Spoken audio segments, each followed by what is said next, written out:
10 out of 17. I'm going to go ahead. Oh, there it goes. I was going to refresh, but there it goes. All right. Hey, Debbie. Okay.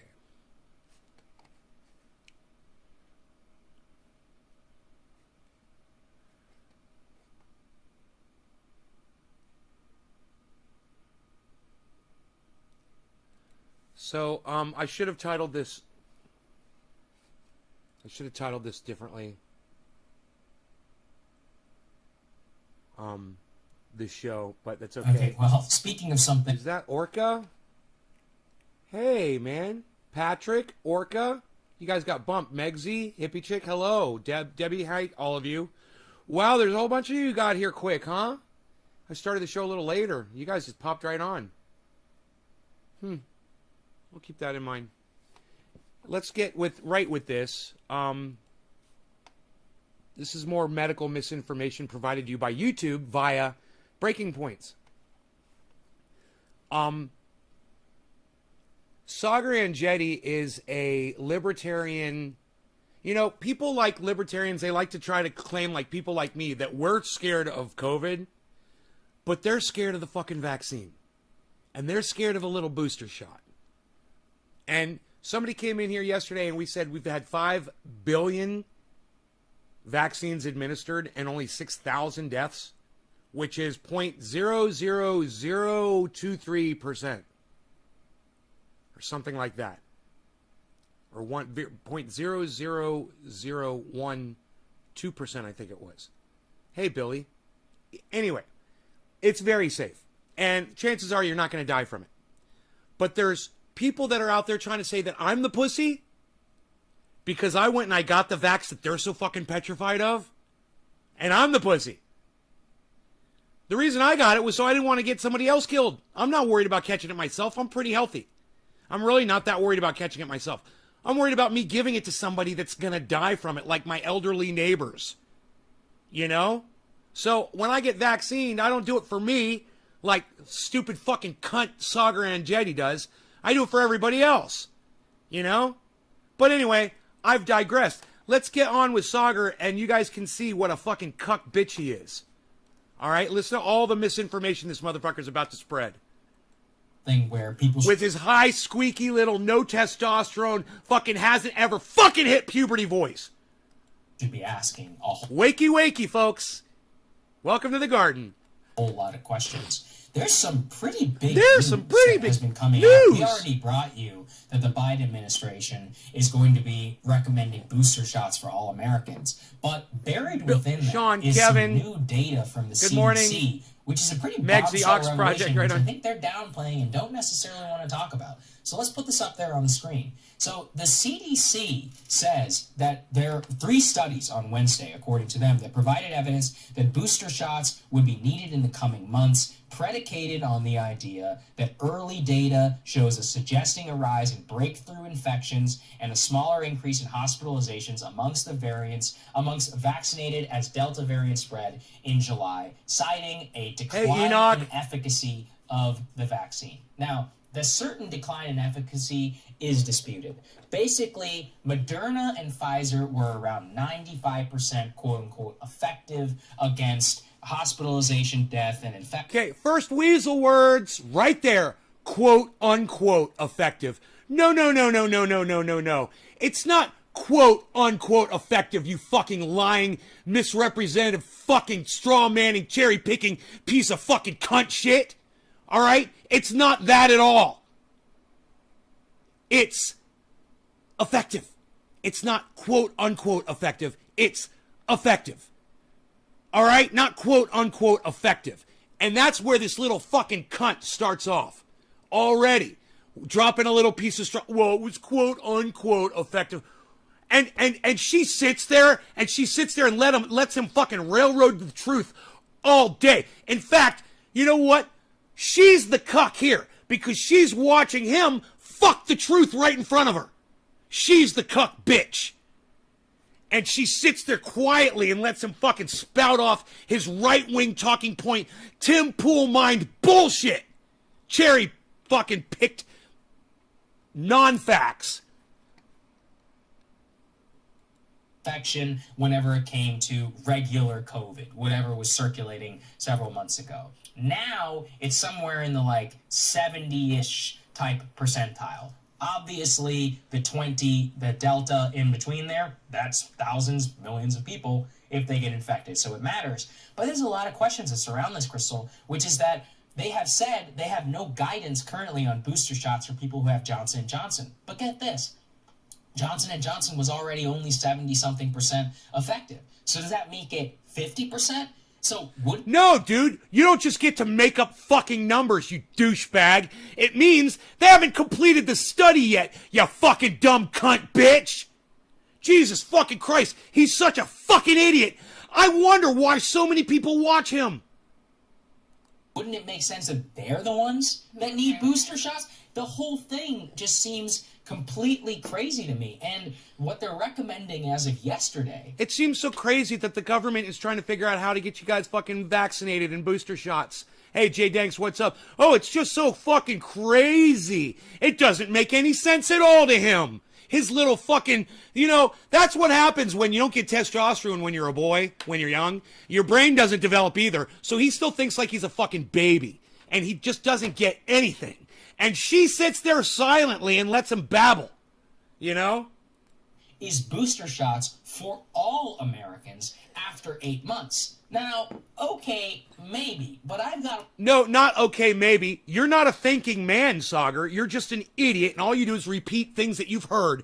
You've never actually had one original thought yourself. You're an idiot!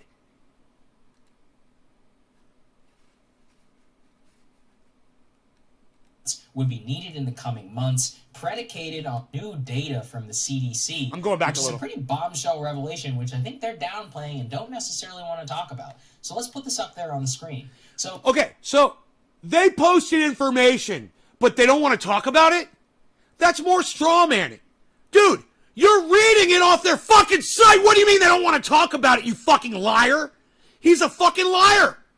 Oh, they don't want to talk. Dude, he literally contradicts himself within 1 second of a statement. Listen to what he just said. Revelation, which I think they're downplaying and don't necessarily want to talk about. Revelation, which I think that BC, which is a pretty bombshell revelation with CDC, is some new data from the CDC.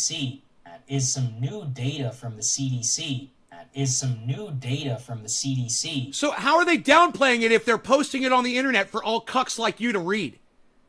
How is that downplaying and not wanting to talk about it when they're literally posting it on the internet of the world for all eyes? Cuck bitch, right? Hey, you guys jump on any time here if you agree with me. Love to hear from you. Maybe go drink some fucking coffee, everybody. Thank you, Karen. Revelation, which I think they're downplaying and don't necessarily want to talk about. So let's put this up there on the screen. Hey, Sagar, if they don't want to talk about it, why are they posting it on their fucking website where you can post it on your fucking podcast? If they don't want to, it doesn't even make sense, man. These are tiny pieces of straw. He lays them down everywhere.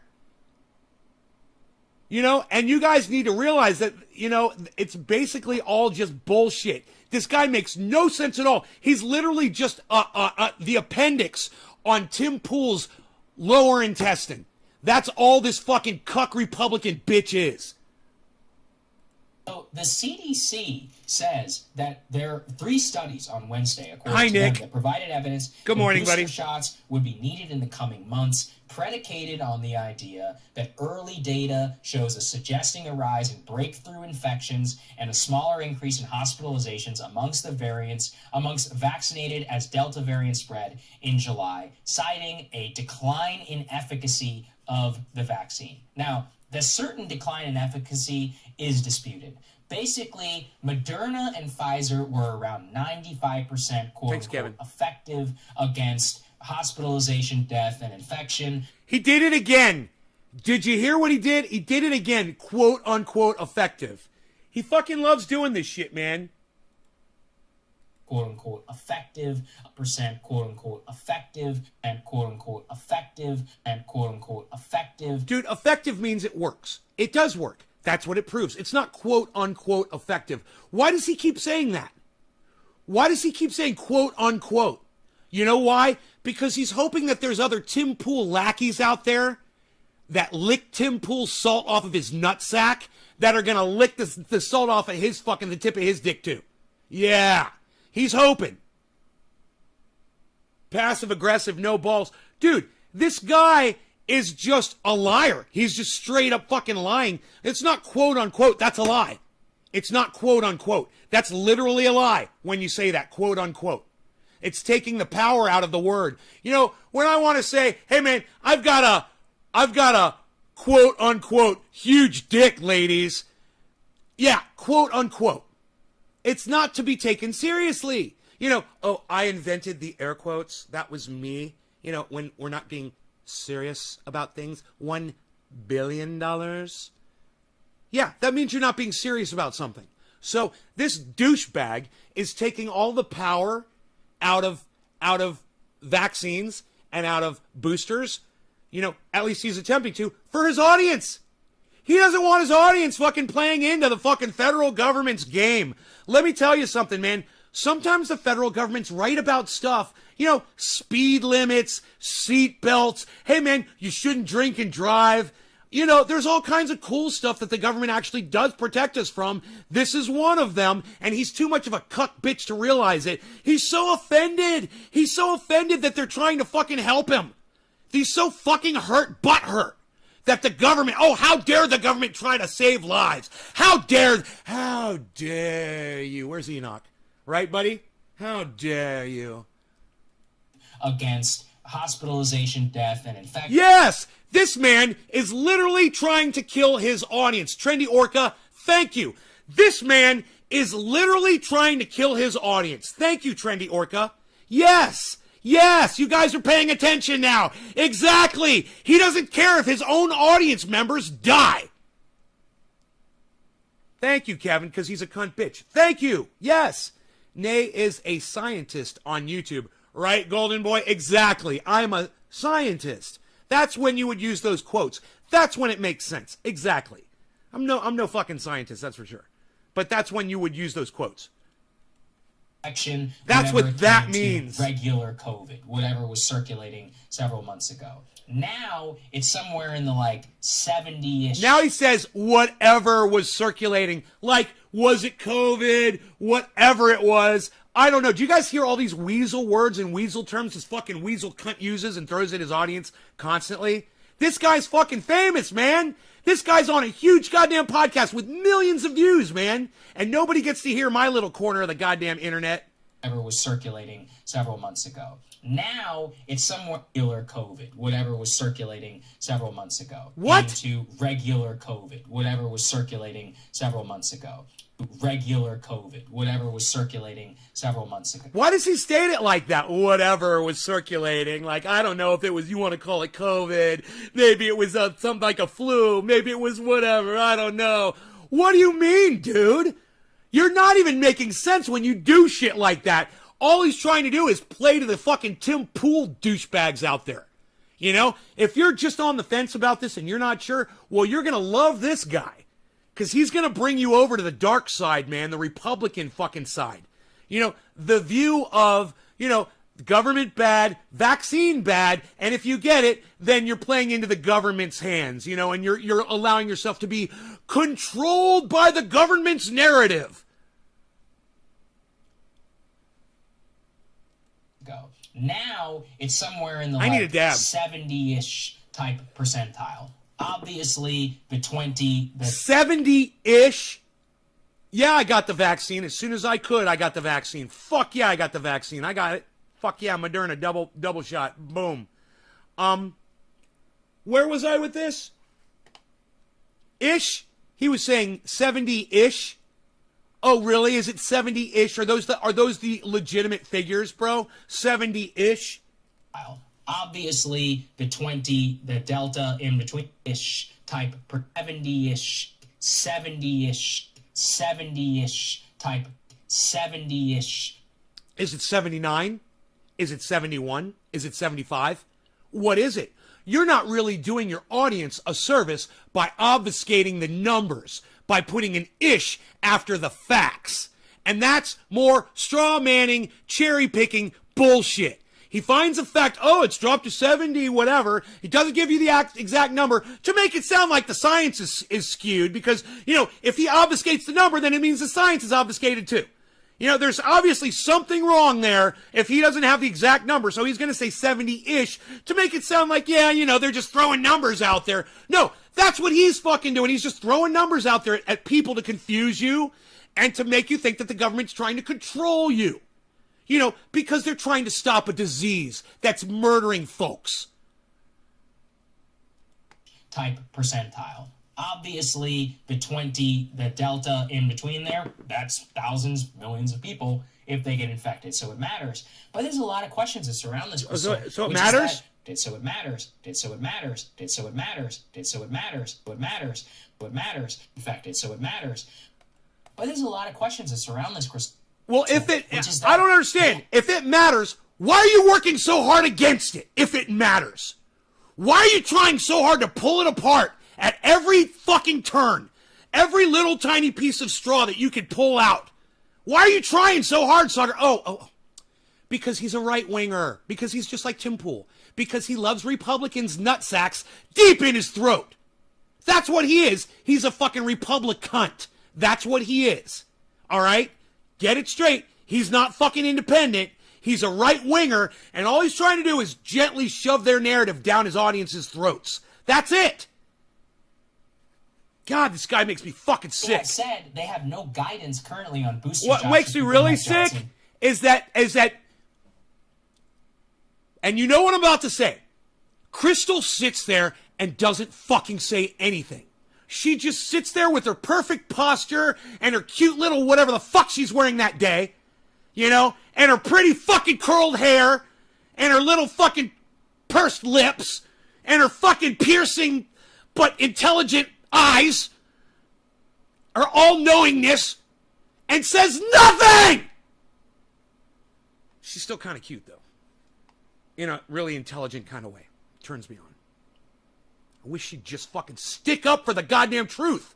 Hey, Crystal, stick up for the truth, bitch! You're sitting right there next to a fucking right-wing liar! Correct him! Or bring me on your show. Let me do it in my special, gentle way. What do you guys think? Would you like to see me and Sauger and Jetty go at it? Who would like to see me and Sauger debate this bullshit?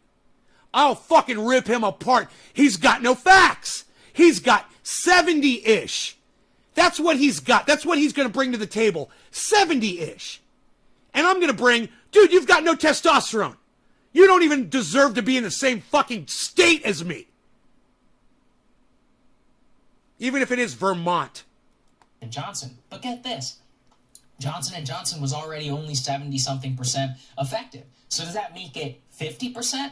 So wouldn't it make sense that they're the ones that need booster shots? Dude, when this motherfucker sits here and tries to do science in real time, on the air, with witnesses, it is the most hilarious thing in the world. He thinks he's goddamn Bill Nye the fucking science cunt. Look at this guy. I want you to watch him trying to figure shit out in his brain. Okay, check this out. This is Sauger and Jetty trying to figure shit out. Watch this shit. This is Sauger and Jetty. He's going to figure this shit out for everybody. Watch. Watch the fucking gears turning in his brain. Johnson & Johnson was already only 70-something% effective. So does that make it 50%? So wouldn't it make sense that they're the ones that need... So wouldn't it make sense that they're 50%? So wouldn't it make sense that they're the ones 50%? So wouldn't it make sense that they're the ones? So does that make it 50%? So wouldn't it make sense that they're the ones? Dude, you're a fucking idiot. Nothing that comes out of your mouth even makes sense anymore. I don't understand how you get to be on a fucking show. Why does this cunt get to be on a fucking show? That need booster shots? The whole thing just seems completely crazy to me. And yeah, hey, YouTube, where's your medical misinformation fucking disclaimer on Breaking Points? Did you hear what Sauger just said about booster shots? Holy fucking shit. Hey, man, I bet you I'm the one that gets penalized for medical misinformation because I'm just showing this on my video. But they're not going to get in trouble at all because they can say whatever the fuck they want because YouTube sucks their dicks. But let's listen to that over again. What they're recommending is completely booster shots. The whole thing just seems completely crazy to me. Ones that need booster shots, the whole thing makes sense that they're the ones that need booster shots. The whole thing just seems completely crazy to me. I was almost, for a second, there was almost as if Crystal was looking at the camera like, can you believe I'm sitting next to this fucking moron? Did you guys see that? Look at the way Crystal's looking at the camera right there. She's looking at us. And she's going, are you hearing this guy?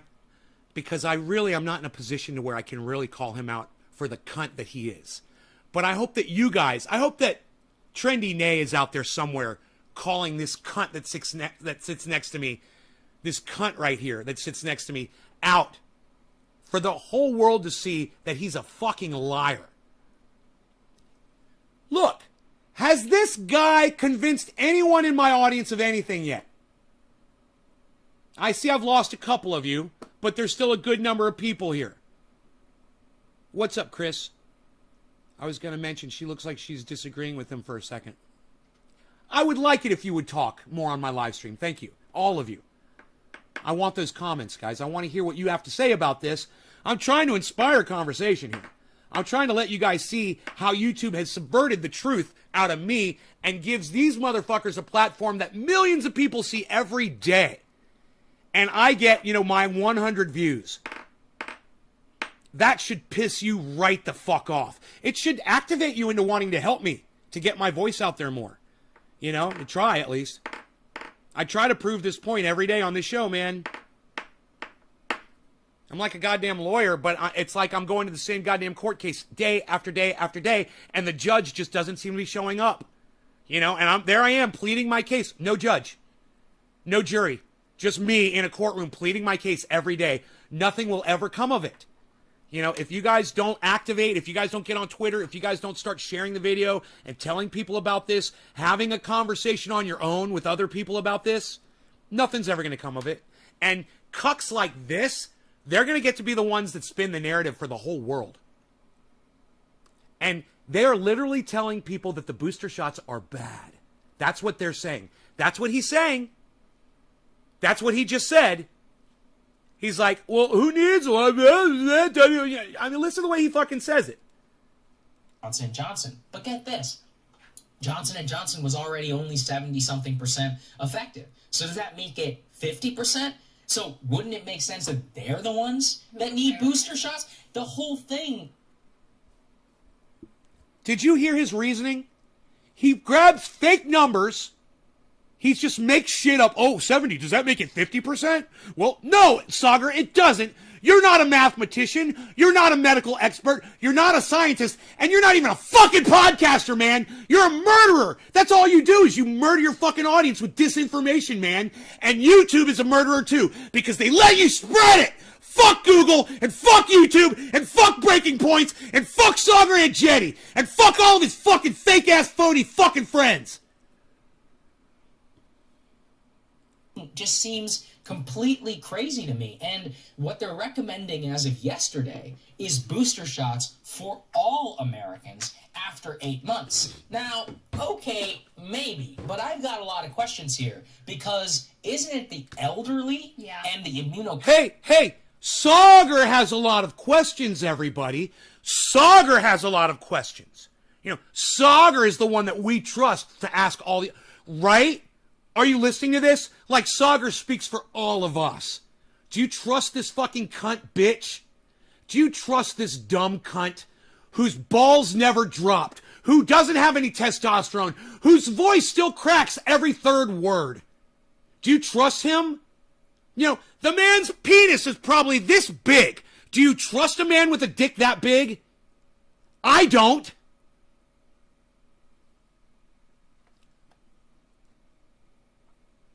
This should piss you right the fuck off. And every single one of you on Twitter that gives a fuck, you guys could tweet this at Sagar and let him know how I really feel about him. And you know what else you could do? you could type in there, hey, Saagar, you're a punk bitch. And this guy just called you out for the fucking murderer that you are. You could get crazy in a tweet and let him know. I'm just saying, you know, if you really agreed with me on any of this, or maybe I'm just making it all up and it's all bullshit and I'm just picking on this poor, innocent little guy. You know? Oh, wait. Patrick Weichel, I think I fucking love you, bro. Yeah, he's a bitch! You're right! He's a bitch! Fuck yeah! 4Dub says it's sickening. Chris says, fuck them! Nick Brown says, shouldn't he get a strike for medical misinformation? Yeah, he should! He should! He's saying that boosters are ineffective for people that have the goddamn Johnson vax, and he's claiming that Johnson went from 70 to 50%! He's an idiot! And she just sits there and says nothing! Compromised who probably need those booster shots, maybe even first. I don't know if... No, you don't know. Let's hear him say I don't know a million fucking times, because he doesn't know shit. They can even get them shots, maybe even first. I don't know if maybe even first. I don't know if I don't know if I don't know if I don't know if I don't know if I don't know if I don't know if I don't know I don't know I don't know I don't know I don't know if they can maybe even first. I don't know if they can. No, you don't know because you're not a medical expert. So why do you sit there and pick numbers out of your fucking ass, throw them at your audience, and act like you're a fucking scientist? This should piss all of you the fuck off that YouTube allows this bullshit. Yeah, that should piss you off. I get subverted and this bullshit gets out there for everyone to see, man. Hey man, they want to have a show. I'm okay with that. This is my problem, is that YouTube makes sure that everyone sees this fucking show. That's my fucking problem. And they make sure that nobody sees mine. That's my fucking problem. You guys should be fucking mad as fuck. They're literally helping kill people. YouTube, Google, they're literally spreading medical misinformation that people are going to believe because it comes from a trusted source. Breaking points. You know, they've got a video screen behind them, so they must be real reporters with real fucking information and data to back up all their bullshit. God, man. I swear I could produce a show like this so easily, and I just won't do it. I refuse to fucking do it. And even get them. The guidance on this still remains clear. They said, oh, well, we still need the FDA. I think that the rollout of this has been a total and complete disaster. They're saying 8 months. The rollout of this has been the FDA. I think that oh, well, we still need the FDA. On this still remains clear. They said, oh, well, we still need the FDA. I think that the rollout of this has been a total and complete disaster. Really? 5 billion vaccines administered. And that's a disaster? There's only 8 billion people on the planet, Saagar. I'd say we're doing pretty fucking good. You know, he's an idiot. Like I said, his points don't hit at all. They don't make any sense. And she sits there and gives no pushback whatsoever. That's what they shouldn't call this breaking points. They should call this no pushback. That's what they need to change their name. No pushback. Why is she even sitting there? She doesn't defend truth. She doesn't defend the facts. She doesn't defend sanity. She doesn't even defend sane talking points. You know, she just sits there and says nothing. I don't know, man. I don't know. I don't know why she doesn't fucking intervene. He's not saying anything. Right. He's not saying anything. Chris, yeah, you guys are paying attention. I love it. You guys are paying attention.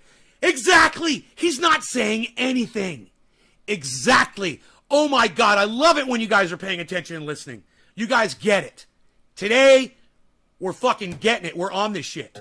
They're saying 8 months. They're not being clear with the American people about the actual efficacy of the vaccine. But more importantly, they are not talking about the very basic fact that breakthrough infection both continues to be, on balance, extraordinarily rare, and B, that if you're vaccinated, you are not going to die from COVID. So that's the part where it's just driving me crazy. That's the really... Die from COVID, and B, that if you're vaccinated, you are not going to die from COVID. that breakthrough infection is both continues to be, on balance, extraordinarily rare, and B, that if you're vaccinated, you are not going to die from COVID. Importantly, they are not talking about the very basic fact that breakthrough infection is both continues to be, on balance, extraordinarily rare, and B, that if you're vaccinated, you are not going to die from COVID. Balance extraordinarily rare, and B, that if you're vaccinated, you are not going to die from COVID. Vaccinated, you are not going to die from COVID. If you're vaccinated, you are not going to die from COVID. If you're vaccinated, you are not going to die from COVID. If you're vaccinated, you are not going to die from COVID. If you're vaccinated, you are not going to die from COVID. 6,000 people have died from the fucking vaccine.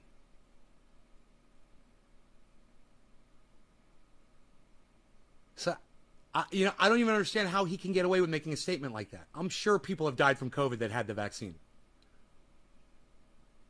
Can you not find one case? And I'm just going to put this on my audience. How many people have died from COVID that had the vaccine? You guys find me that number and report back to me in the chat, please. Okay? Billy Ballantyne, I'm looking at you, bro, because you always do my research for me. I would love it if more of you guys would pull up your Googles and find out this information. Get me a number. Okay, guys? Help me out on this show, all right? Be like a little mini producer for me for a second. And go find out, all right? Y'all can be producers of the show right now. Go find out that information. How many people have been vaccinated and died from COVID? I'm certain it's not zero. 6,000 people did not die from the vaccine? Really, Chris? Well, someone just came in here yesterday and claimed that bullshit. How many people have died from the vaccine? Let me know. Let me know both of those numbers, okay, guys? Let me know. You guys go look it up and let me know. So that's the part where it's just driving me crazy. That's the really, really key point. And by the way, it's not just us who are raising these questions. There are a lot. Yes, this guy is dumb. Let me tell you something, Silver. The only thing he knows how to do is interview people and ask questions. He never listens to the answers. He doesn't pay attention to facts. He has a problem with just basic rationalizing. Let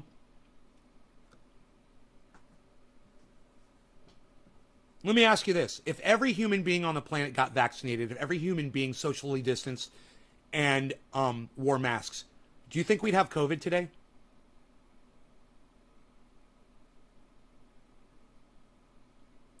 I'm detecting a massive lull in my chat right now. You guys are just not responding to anything I'm saying. So maybe refresh the page and catch up with me, guys, so we can be on time with each other, so you guys can react with me in time. This is a show about me and you, right? It's all of us. But if you guys aren't talking to me, I can't have a conversation. You guys aren't typing anymore. All right. And Megsy just says cheers. Okay. All right. A lot of experts who are saying maybe booster shots for the elderly. Yeah. Maybe people. Chris, thank you for looking up the numbers. Thanks, Billy Ballantyne. Kevin Vaught, NBCnews.com, July 30th, 2021. At least 125,000 fully vaccinated Americans have tested positive for COVID, and 1,400 of those have died. This was a month ago, and has risen a bit, I'm sure. All I could find so quickly. 1,400 vaccinated people have died from COVID. That makes him a liar 1,400 times over. He's a fucking liar, everybody. And you know what? That's medical misinformation, and that should be taken down by YouTube. They should fucking put a notification under the video to give people the real information. But they're not going to do that because that's breaking points, and nothing they say is untrue according to YouTube. Dude, I'm here proving this shit all day long, man. There are almost 7,000 reports of people dying, but that's not accurate at all. Well, Chris, 3,000, however many. I'm sure some people have died from the vaccine. It's unavoidable. It's unavoidable, bro. When you're giving medicine to 5 billion people, some of them are going to drop dead from it. Humans are diverse. And yeah, sometimes, we have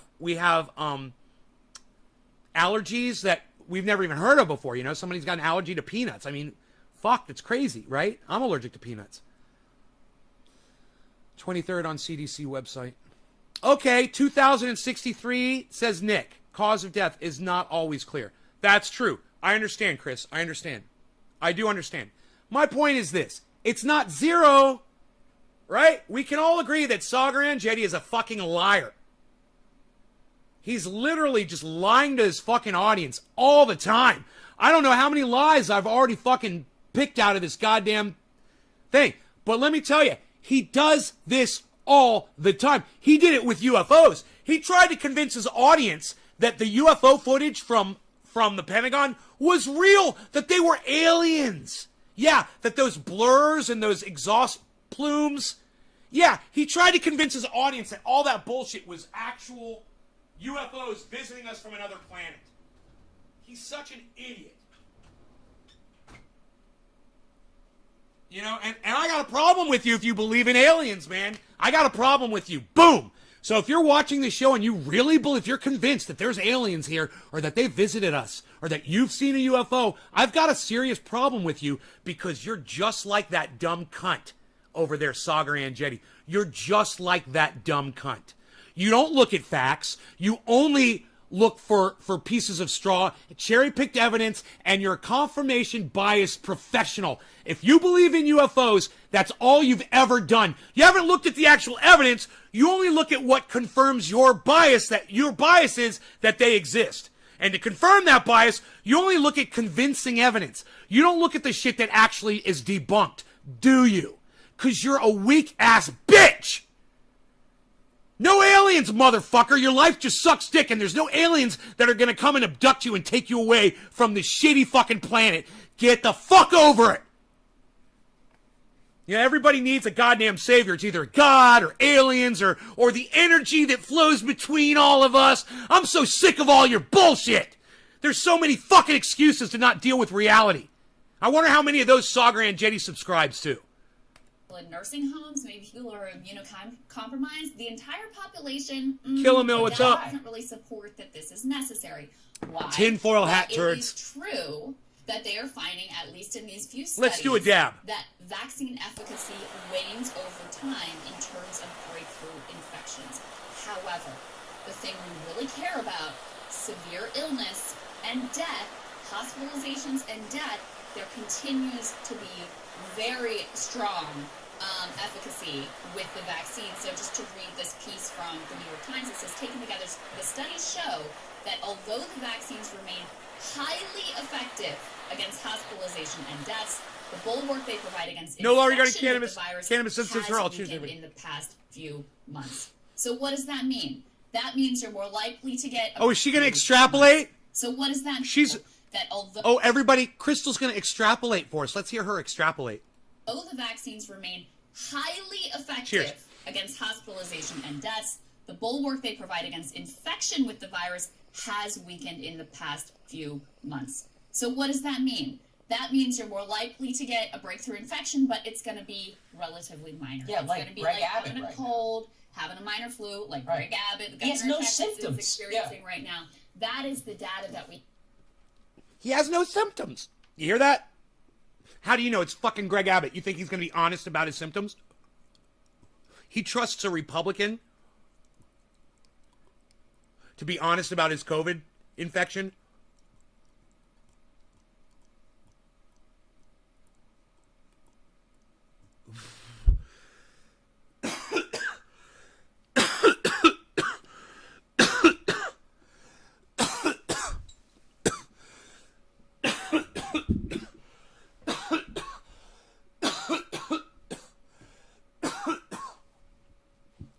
Oh God, that was a big doubt.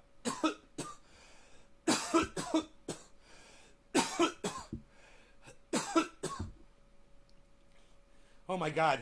Dab sweat. Dab, sweat, and tears. What? Oh, hashtag dab, sweat, and tears. I fucking love it.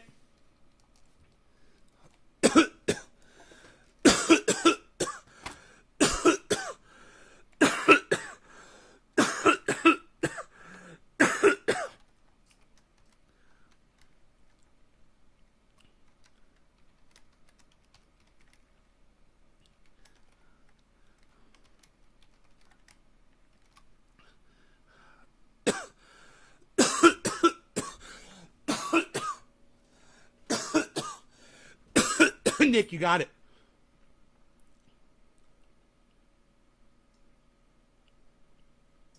You got it. You got it.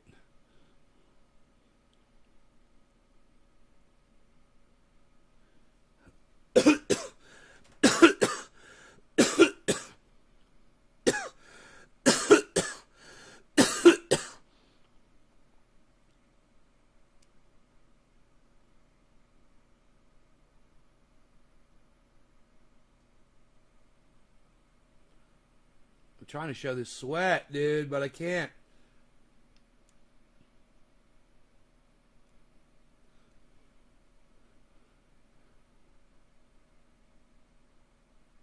Why won't it? Oh, there it goes.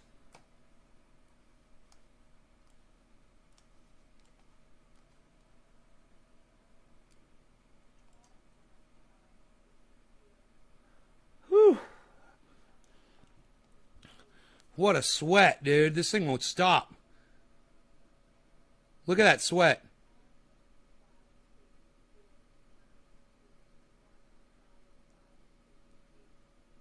Holy shit. I am still sweating, guys. What a fucking crazy dab. What a crazy dab. Oh, fuck. I spilled my coffee. Good thing I'd almost finished it. It's just a little bit. I spilled a little bit. A little bit. I can fix this. I can fix this. Dude, I just put all my microfibers like way the fuck over here. Let me get a paper towel. Paper towel would be better. I think first I'll wipe the sweat off my brow. Wipe the sweat off my brow. Look at that. Look at the sweat. Just came off my fucking head. Oh my god. My neck, everywhere. Alright, wipe up this coffee. I still got some left in the mug, so I'll still be drinking some coffee. Girl, I picked the mug up before it all spilled out. What, son? Dude, where'd the camera go? Hey, camera. Hi, camera. Wow, dude. I put dab, sweat, and tears, and you guys aren't even fucking retweeting it. I'm worried about what? Nipple, what you worried? Hey, Iceman! Yo, Iceman! Yo, Iceman, Iceman. Yo, Iceman, yo, Iceman. Iceman's here, dude. Psst. Nobody's even talking about Iceman anymore, pal. What are you even doing? Dude, 22 days, Big Jim's going to be here. Something like that. He called me yesterday. He's like, 22 days. I'm like, right on, bro. If you want to come out, brother, you know your bedroom awaits, sir. With your mountain view. The smoke is all gone. Blue skies, bro. It's pretty. It's pretty. 75 degrees outside. What? What are we doing? A dabby? What are you at work, son? You can't dab if you're at work. What are you doing? Nobody's dabbing at work anymore, pal. Nice. Kaveffi. I'll be out towards November. Be out. Mentally, I'm in the glass section of a 90s Denny's, the glass section.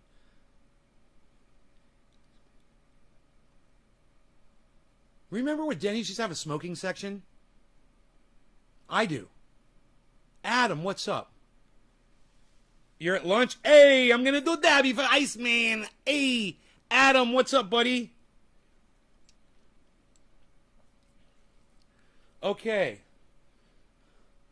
I dab at work daily. I dab at work daily. I dab at work daily. I dab at work.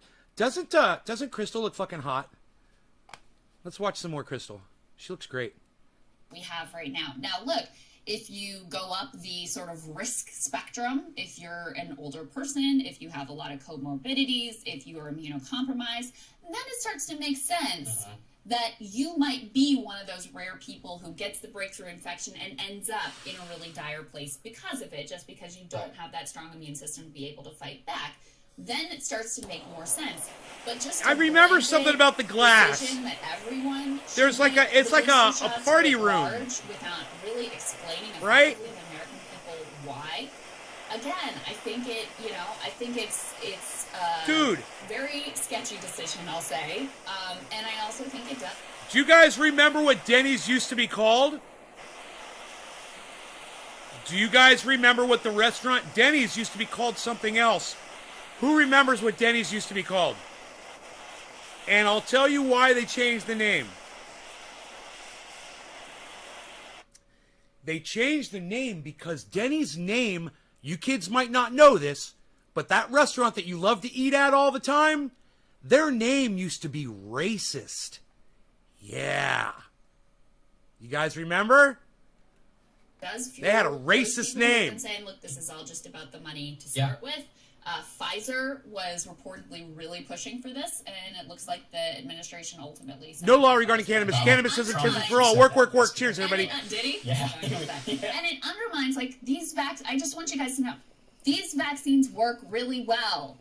Yes, there are breakthrough infections in rare cases, and that is apparently increasing over time as the vaccine efficacy on that particular front wanes. But in terms of the critical pieces, the vaccines work really, really well. So that's like the key point that people need to keep in mind. Yeah, and that matters most for the elderly. Now look, data out of Israel is pretty good. Why does it matter most for the elderly? He's such an idiot.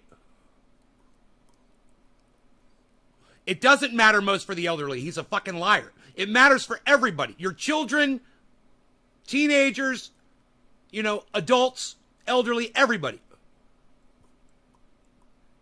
Once again, yet again, he's fucking lying to his audience.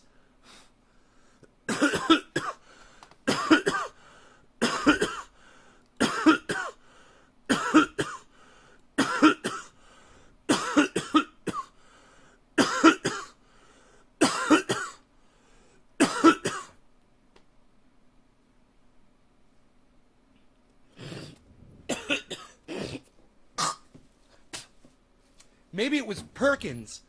Was it Perkins that had the racist name? Maybe it was Perkins, my bad. Look up Perkins, Billy.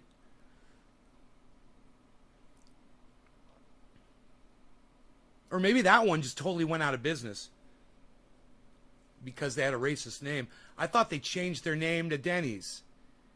Or maybe Denny's bought them out or something.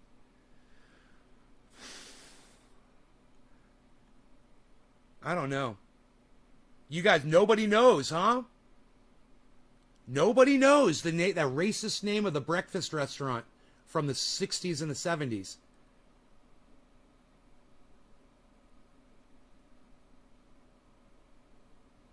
I don't even want to say the fucking name.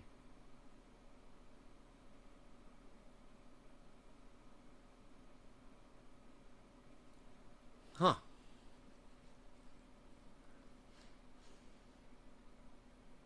I thought it was Denny's, but I must have been wrong. Perkins is still open. Yeah, Ice, what's up? You're still here. Yeah, Perkins is still open. Look at Crystal all sipping on her coffee. All hot. Good. Her hot if you're coffee. Elderly and you watch the show, I recommend that you get a booster shot. 86% of... See, he's only telling elderly to do it. He's not telling everybody to do it. He's just telling the elderly. It was White Castle. White Castle's still open, isn't it? Isn't White Castle still open? Yeah, Sambo's. There's Billy's got it. Yeah, Sambo's, bro. You guys, Billy got it. How'd you get that, Billy?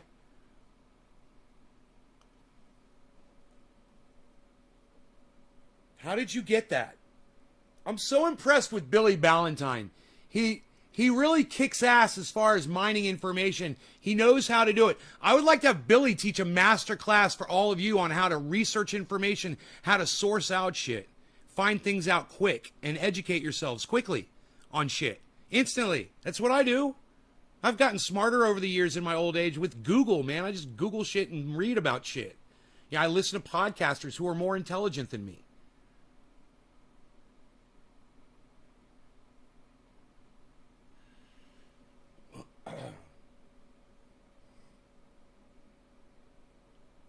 Billy, tell us how you came up with that. I'm really impressed right now. Are you guys all like, I searched racist breakfast joint 1980, scrolled it till I found similar story. Boom, Sambo's. I wonder how prevalent they were, bro. We had one in Orlando. I'm pretty sure that Denny's bought them out. That's what happened, bro. I'm almost positive I could call my mom and I'd be like, Mom, that Denny's that we used to eat at. Let me think, where was the location of it, man? I can see it.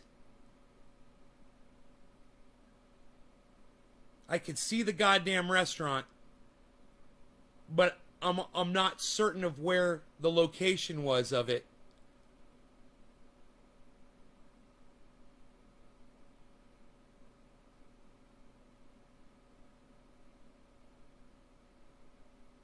I want to say 1792 Castleberry. There was a Denny's, 1792 Castleberry somewhere. I think I could see the restaurant, but I can't see the location. Is it right there at the corner of 436 and 1792? DC, are you here? David Campione, DC Vision, where you at? When I need you, he would know. Highway 436 and 1792. I think it was right near there. That used to be it.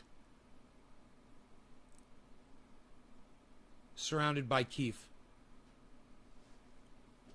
Damn, you fucking found that shit, bro. Isn't that crazy? I used to eat at a restaurant with a racist name, bro. I was a little kid. I didn't even realize what that meant or what. And you know what's crazy? The menus had a little black kid. That was Sambo. He was like their little mascot, like Frisch's Big Boy. And I never thought anything about that, you know? It didn't mean anything to me. I was a little kid. I bet you could find that menu on the internet.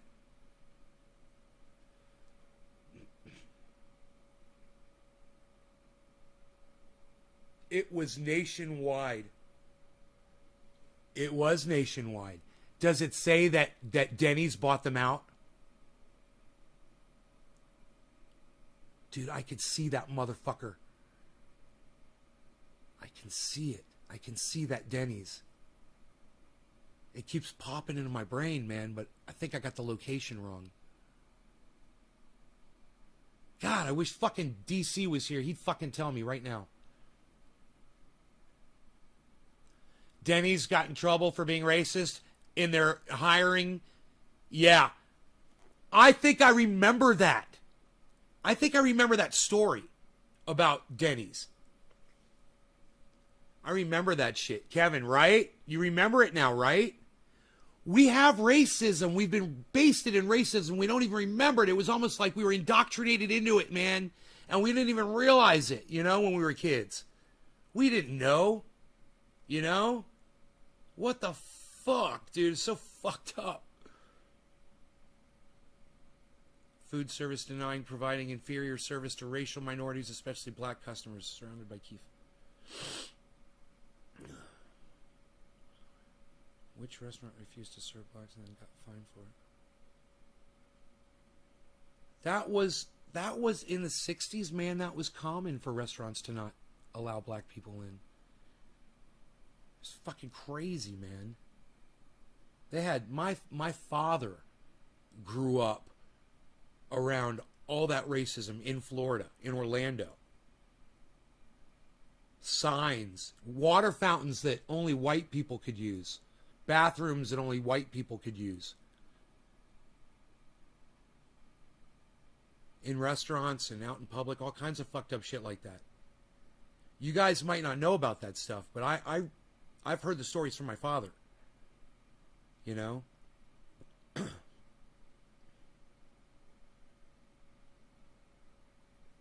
He did a good job of educating me on that shit, you know? I'm glad I paid attention. And I'm glad I've retained it.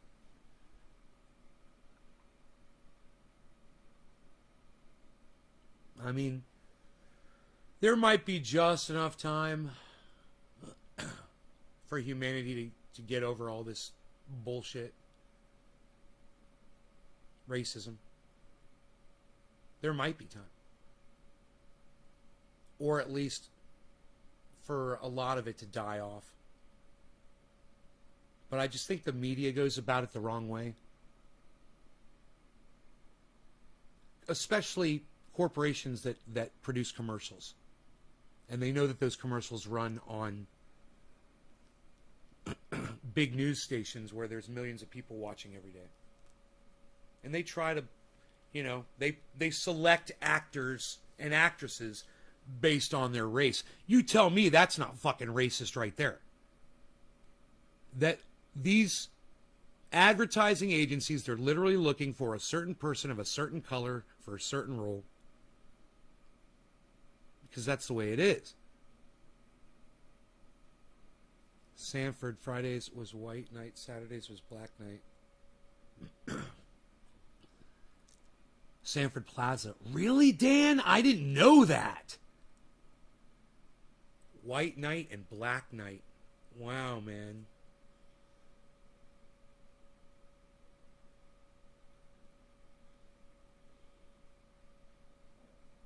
Full of matches. It's bad. I'm glad you guys are remembering that. I'm glad you guys are thinking back to that shit. We have a history.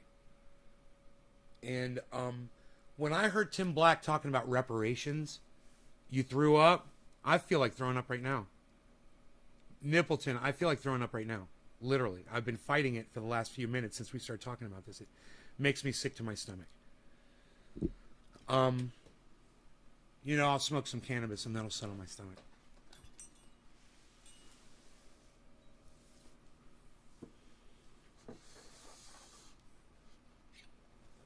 What's going on over here? Psst. Nobody even knows what's going on over here anymore, pal. Why were you sitting in the dark? Nobody's sitting in the dark anymore. You are my dad, says Nippleton. I wonder how many people have come in and said that to me. How many kids do I actually have out there? Hey, man, if you guys are my kids, if you really felt that way, wouldn't you come to more of my fucking shows? I got empty nest syndrome over here, people. All right? Come back to the nest.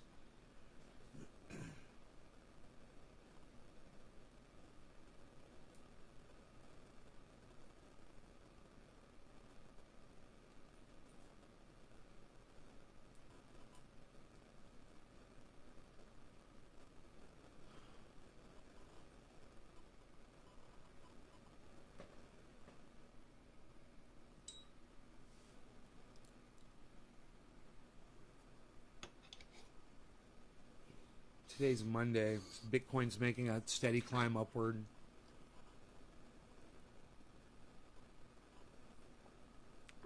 The 24-hour high is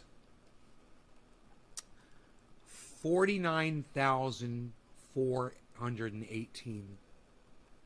And it's at 48,075 right now.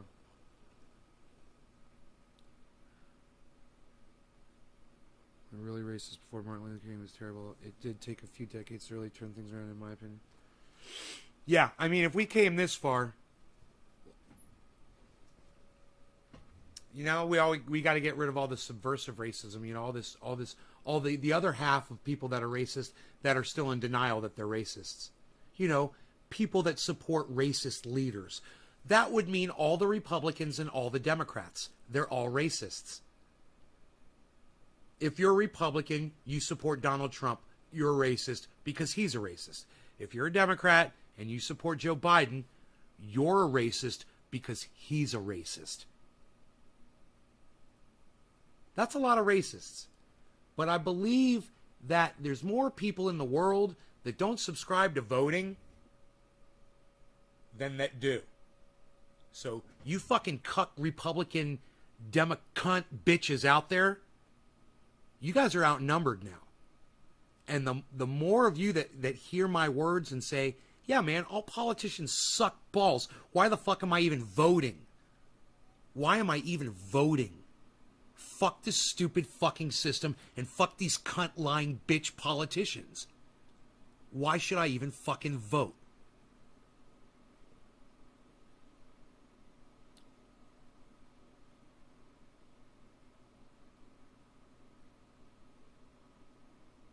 You should learn how to go off grid. At all financial levels. Whether you are completely homeless without a penny to your name, or you've got a good financial situation going on. Either way, you need to learn how to go off grid within your means. And you should start working on that. Start educating yourself by watching videos on YouTube and learning. You know, watch some people that camp, that go off grid, that live out they build a log cabin. You might need to secure a chainsaw. You know, you might have to be able to get a fuel tank and, fill it up with some fuel so you'll have enough gas and oil to run your chainsaw. And don't forget the chainsaw also takes a special kind of oil that lubes the chain. And you're going to need that kind of oil too. It's really sticky. It's like molasses.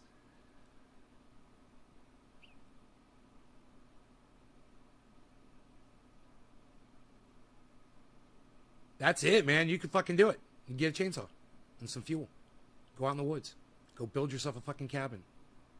If you don't have the means to do that, if you're not physically capable, well then, this is what I recommend. You start making some fucking friends, man. You start making some alliances with people who are capable. And you figure out how you can fucking contribute. Maybe you're just the person that brought everybody together. Maybe you're just the genius that watches this show. There's only 14 of you.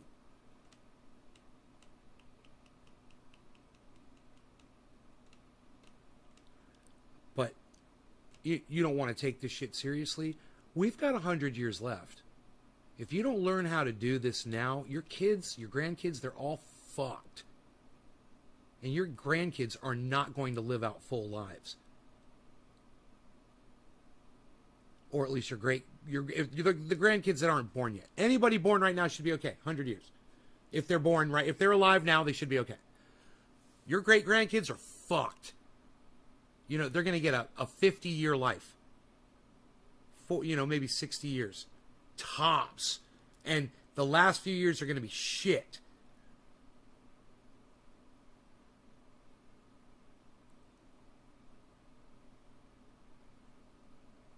His shirt doesn't fit, so he's a liar. He's been working out, bro. He's been, bruh. He's been lifting, bruh. Yo, what you benching? Yo, what you benching, bruh? Yo, what you benching, bruh? He's been lifting, bruh. Effective in preventing infection amongst the elderly, according to the new Israeli data. That looks pretty good to me, but I can't tell you, Crystal, about how many people who are vaccine hesitant have been joking and creating memes around booster shots for months, being like, oh, when did... Well, this is because of people like you, Sagar. You put out all of these pieces of straw, and then you wonder why people are taking your fucking football and running with it. Hey, Tommy Lewis, what's up, brother?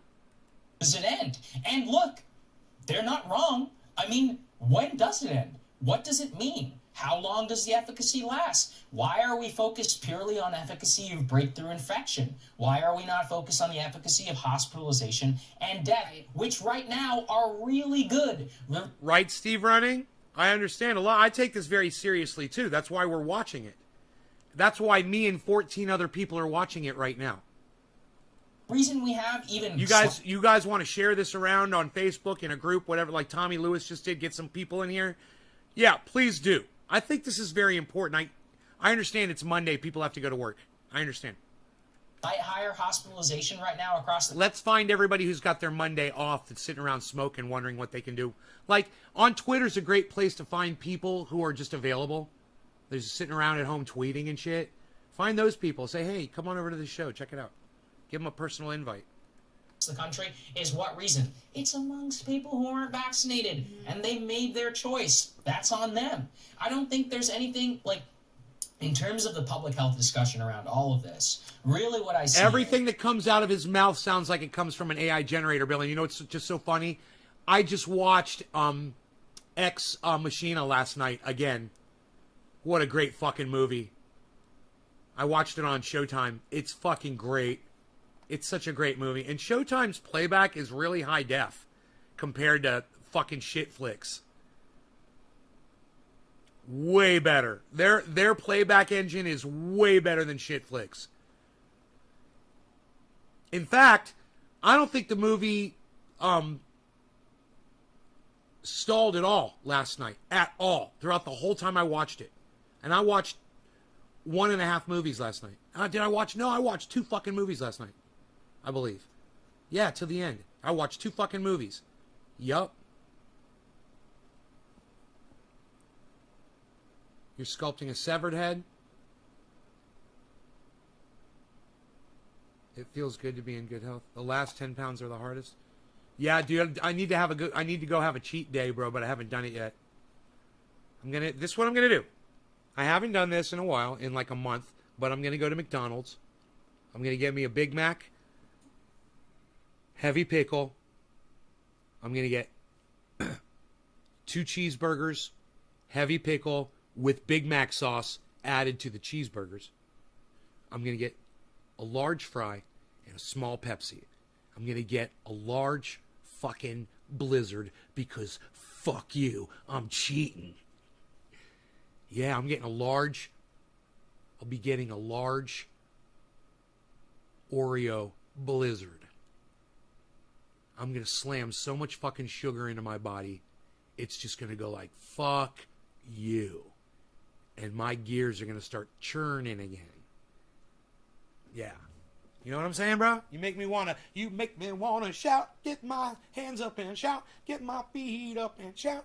A little louder now, a little bit louder now, a little bit louder now, a little bit louder now. You make me want to shout.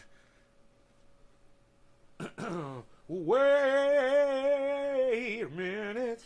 Ooh, I've got to do my leg lifts and work on my belly and try to get my stomach burning and a churning, ready to go. You know, sometimes if I just think about a Big Mac, my body will just kick in and I'll start losing weight. I'm making you hungry. When you're done eating, watch this Breaking Points again and you'll just puke it all.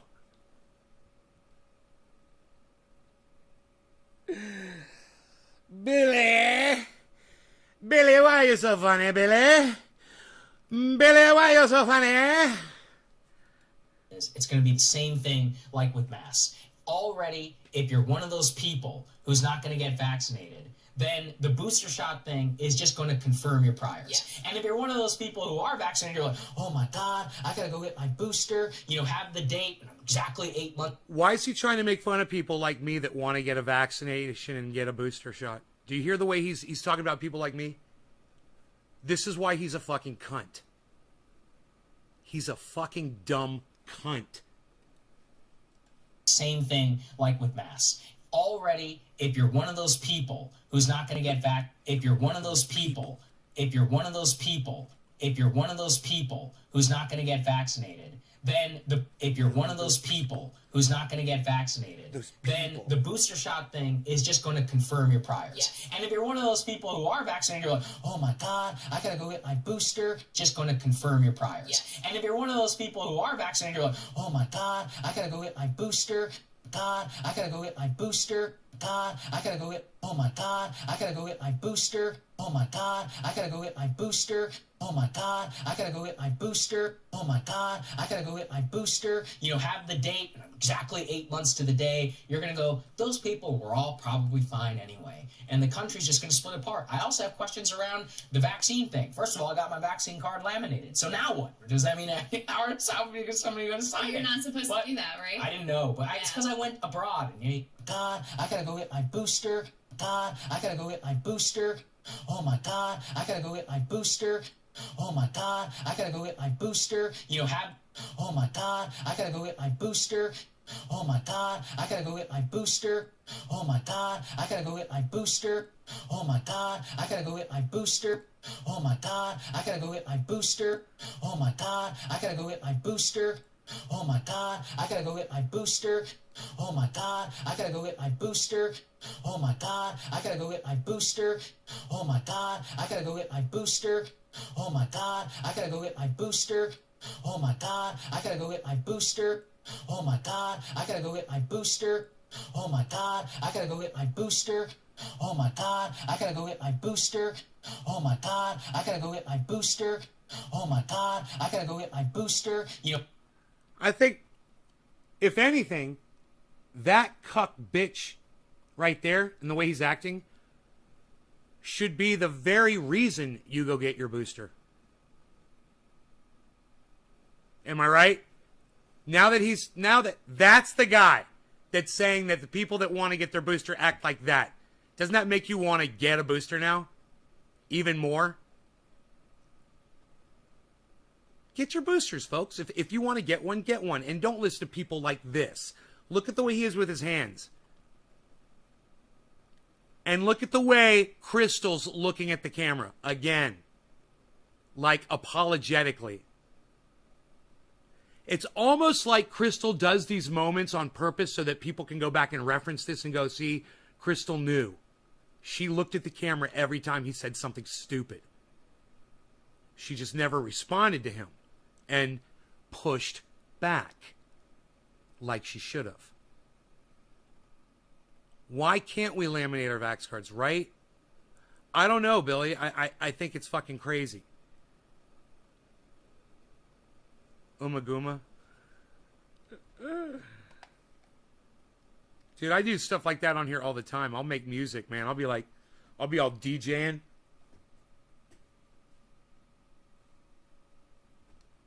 Have the date shot thing is just going to confirm it. God, oh my God, oh my, oh my, oh my, oh my, oh my, oh my God, oh my God, oh my God, oh my God, oh my God, oh my God, oh my God, oh my God, oh my God, oh my God, oh my God, oh my, oh my God,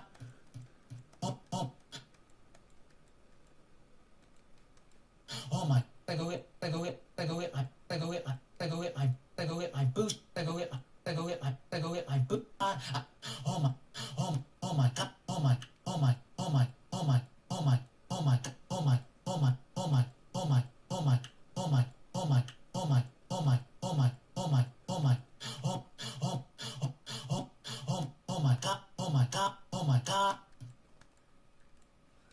God, I gotta go get my booster, have the date, exactly 8 months to the day. You're gonna go, those people were all probably fine anyway. And the country's just gonna split apart. I also have questions around the vaccine thing. First of all, I got my vaccine card laminated. So now what? Does that mean how is somebody gonna sign it? You're not supposed to do that, right? I didn't know, but it's because I went abroad and you can't take it out. It was getting all ratty. But the real thing is, how does this apply to the vaccine passports? Places like San Francisco, where you're going to need, a booster shot in order to go out and eat. 2 shots enough? What about? Hey, man, I don't care. Am I going to need a booster shot? I don't care. I'll go get it. Is that going to help me? Probably. So I'll go get it. No big deal. I'm not worried about it. It's the perfect amount of time to do that for. About New York, same thing. I mean, this is where things get real dicey in terms of what you're going to force people to do, what not, what the metrics are, and the American people just want answers. Do we care about breakthrough infection? If we do, make the case. I haven't heard a good case yet. Why exactly we should care more about breakthrough infection? Do we care about breakthrough infection? If we do, make the case. I haven't heard a good case yet.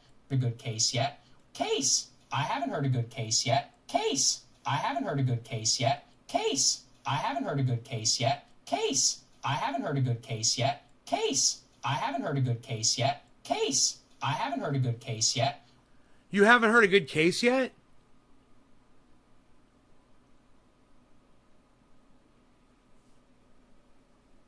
Well, I would say my first question would be, what's the difference between the booster and the vaccine?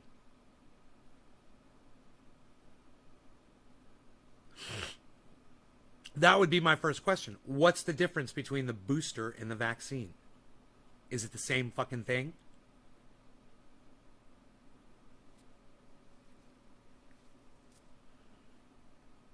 I have a single vaccination. I'm part of the 82%. I wouldn't mind getting double vaccinated, though. It's just, I haven't done the math to find out when I was supposed to do it. List of weapons? No, Billy, I haven't. Hey, Billy Bong, here's another question. Why didn't Trump start removing those weapons?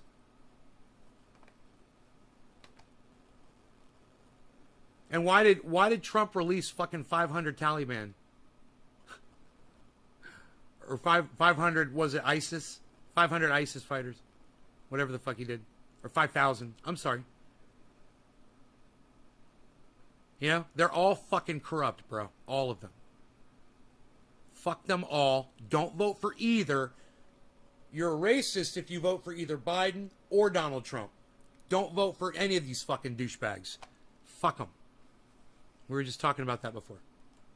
Why exactly we should care more about breakthrough infection when every single American on the planet has the ability, whenever they want, to go and get protection from COVID from the worst symptoms. Trump said he was going to remove the weapons and he never did, right? Yeah, go blame that motherfucker, bro. Hey, Billy Bong Thornton, go blame Donald Trump. He said he was going to remove the weapons and he didn't do it. Look at that. I didn't even know that. Get rid of it, the less a potential for mutation. This is a time thing, too. Right? You're fucking my head up, bro. I thought you get the second one to go weeks after the first one. Second one, 2 weeks. Yeah, that's not the booster. You got to get 2 Moderna shots. It's different. You get 2 of those. That's just considered a single dose. Hey, yeah, Tara. You have to convince me Hey, firmly, Dom. Given the fact that children, by and large, are not affected by this disease. Yes, I know they can get sick, but in terms of the children who have been killed by this virus, vast majority of them have the most insane comorbidity. Yeah, but what if one of those kids was yours, Sagar? Would you want everyone to get vaccinated then? What if you were the father of a child that was severe at risk of getting COVID and dying from it? From a lung disorder, or, you know, some kind of a immune deficiency. Is that fair enough to say, guys, that I think this right here really convicts him more than anything else, is that he doesn't even care enough about the facts to just look at the basic data to realize what he is saying right now. Do you guys want to hear him say that again? Do you want to catch that again?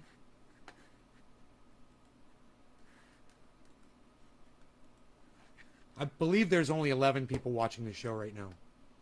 But I'm going to refresh this chat.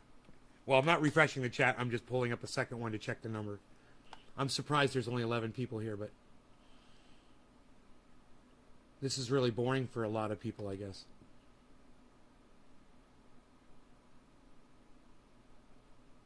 Yeah, 11. Okay. Good to know. Listen to him say this again.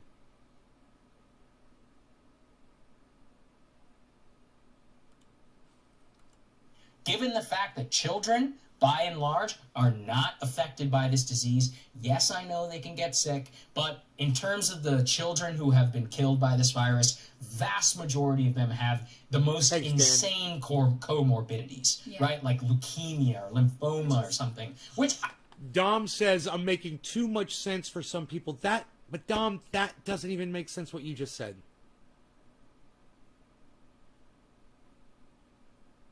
I mean, it doesn't make sense, but I guess maybe you're right. Because if Tim Pool was live right now, he'd have 20,000 people watching him. 20,000 people. And he's not making sense. And I guess you're right. People just don't want to hear somebody that makes complete sense. Because the reason why, Dom, is because Their narrative is not making common sense standards, not meeting the standard of common sense. So when they hear me and it totally negates what they really believe, then they hate me for it and they disagree and they just run away instead of going like, wow, he did just say there's 5 billion people who got vaccinated and all I told him was that 6,000 people died. And I knew that we were going to eventually find out that that number wasn't correct. And I was waiting for one of you to go research it and find out. And none of you did. You know, I was so disappointed. I was like, man, one of them is going to go Google it and find out the number, I'm sure. I'm sure it's not 6,000 people died from these vaccines. It's probably way less. And as we found out this morning, it is. It's like half that number, which makes it just a fraction of a fraction of a fraction of people who die from vaccines. It's not in the cards that you're going to die from a COVID vaccine. You know, you've got way better chances of getting struck by lightning, getting eaten by a great white shark, or winning a fucking lottery. I guarantee you, all three of those you got a better chance of.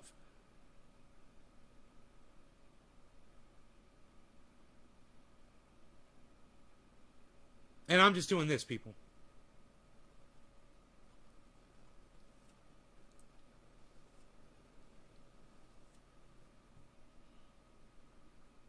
Why isn't he in jail for fraud? Kevin, if he wants to lie on a podcast, I'm okay with that. What I don't understand is why YouTube wants to promote his lies and why they don't put a disclaimer on their bullshit. You know, why don't they say, this is literally COVID misinformation. This man is literally lying. It should say that below the title of the video. Not above it, but below it. And I'm okay with that. And if he wants to lie to his audience, fine. Here I am. This is the thing. Here I am. Now there's 6 people watching my show, guys. Now there's 6 people watching my show.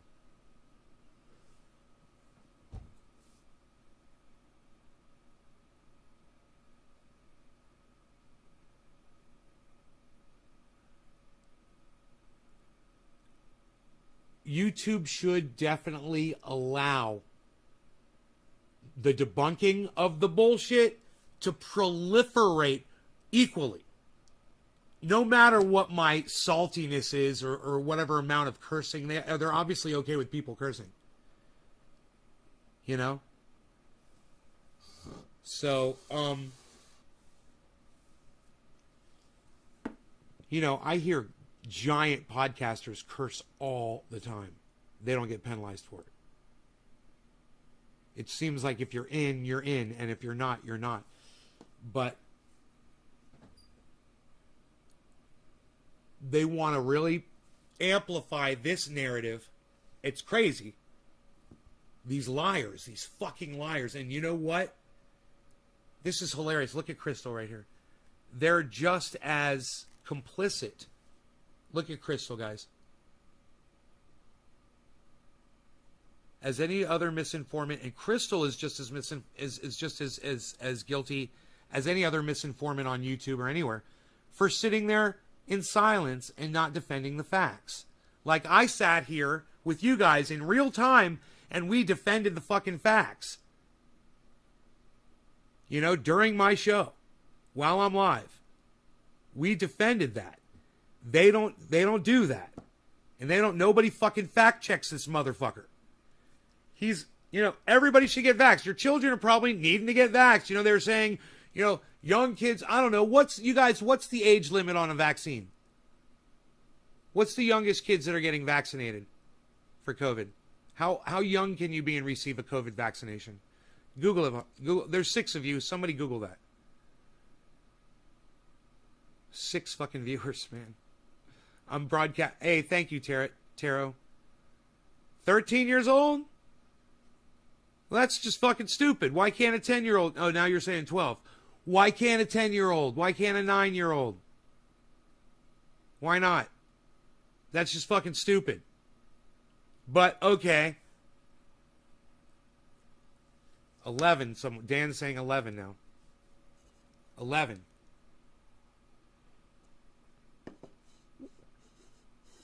We got 3 answers, 11, 12, and 13. All right.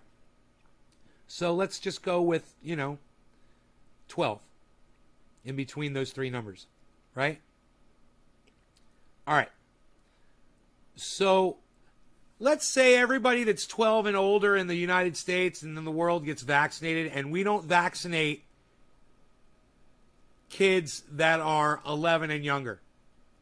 What the fuck is going to stop COVID from fucking bouncing around from kid to kid, man? With all you fucking, with your fucking boners to put your children back in a goddamn COVID-infected school environment. You got fucking hard dicks to put your children back in. Oh, your children gotta be in school. Teach your child to grow a fucking garden, you fucking idiots.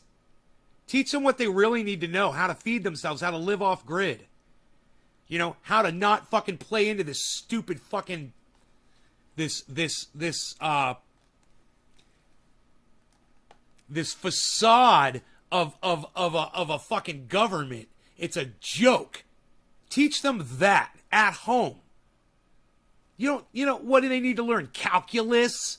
Your children need to learn fucking Shakespeare. They got to go watch some fucking stupid fucking movie that's gonna disturb them for the rest of their lives. What the fuck? They got to go be bullied by some fucking douchebags? What the fuck are you thinking? Oh, that's right. You don't think. You just let the government do it for you sometimes. I understand. And they're telling you, if I don't send my kid to school, I'm going to jail. I know. It's shitty, right? But that's our society, guys. That's it. And that's why there's only 6 people watching this show. I understand, man. I got 6 friends. Surrounded by Keith is one of them. Kevin Vaught is one of them. Chris Redgepick is one of my 6 friends. I've got 6 friends. And Taro is one of them. Thank you, Wild Child Taro. And Billy Ballantyne is one of them. That's 5 people right there. I got 5 friends. I got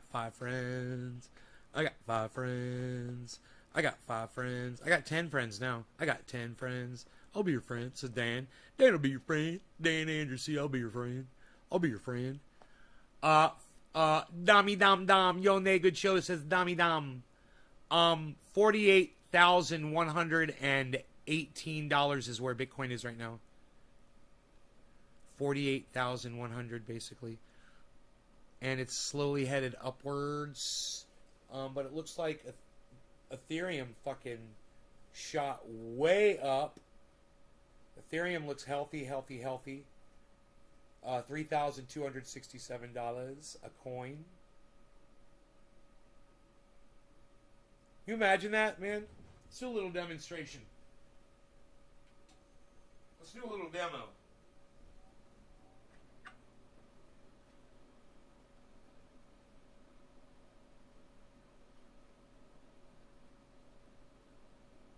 Dope. Damn it. I lost my Dogecoin, son. I lost my Doge. My Doge is gone. But that's cool, man. That's cool, man.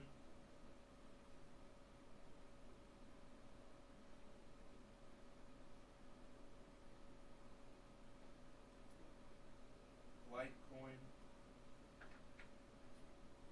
Doge. Oh, I found it. Alright, so. This is a Dogecoin, an Ethereum coin, and a Bitcoin, right? Doge right now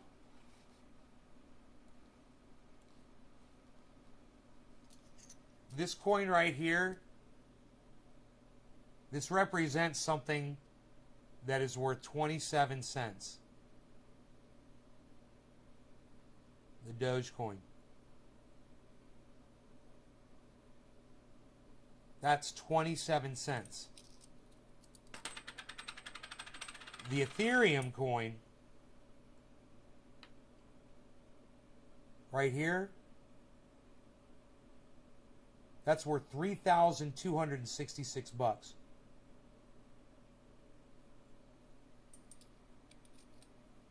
And the Bitcoin right here, right now is worth, this represents something that is worth $48,100.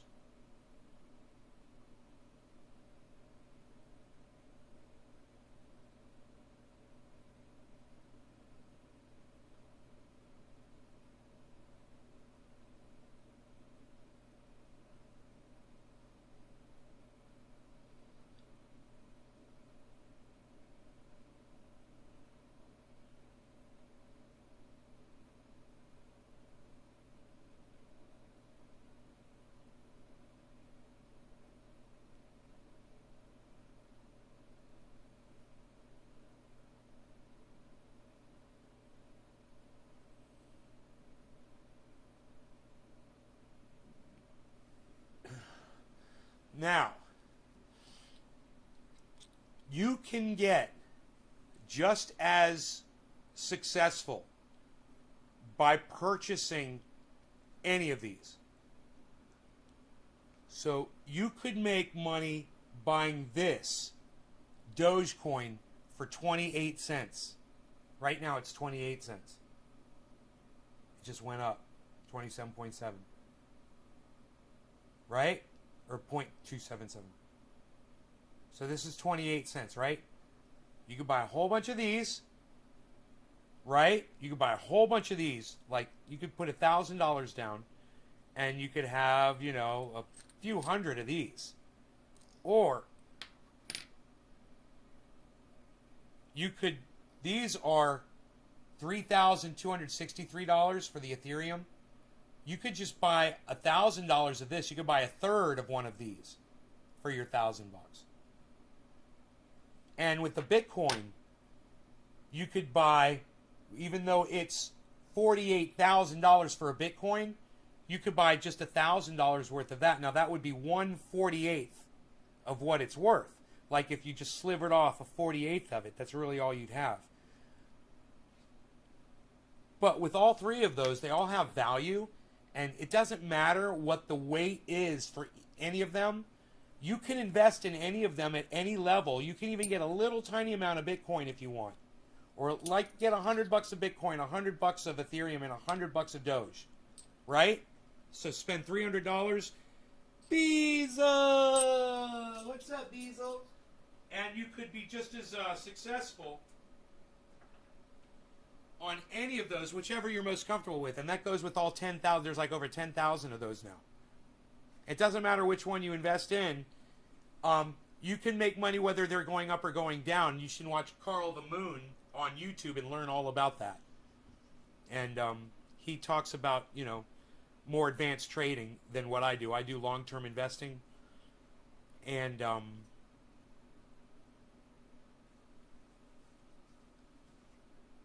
he's actually gotten into some long-term. Wasn't Doge created as a joke? Well, I don't know if you could really call it a joke. It's, you know, it was created off of a meme, basically. So yeah, I guess you could say that, you know, it was kind of a joke, but it was created so, you know, people would have something to invest their money in, you know. And it was created to see as an experiment to see if people would really do it. If people would buy into it.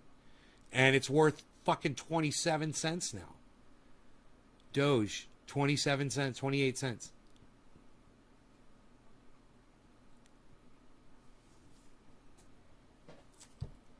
So, you know, XRP is really hot right now. It's $1.13. Eagled is doing great, man. I bet you I'm making money off Eagled right now. Holy fuck. Eagled is at plus 20%. $165.89. Let me see what I bought Eagled at.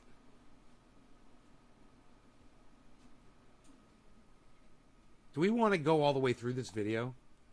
I'm so sorry. I don't even know what to say, but like, that doesn't mean you can shut down the rest of society. And I would like them to prioritize approving a vaccine for kids over, pushing booster shots on a population that probably doesn't need it.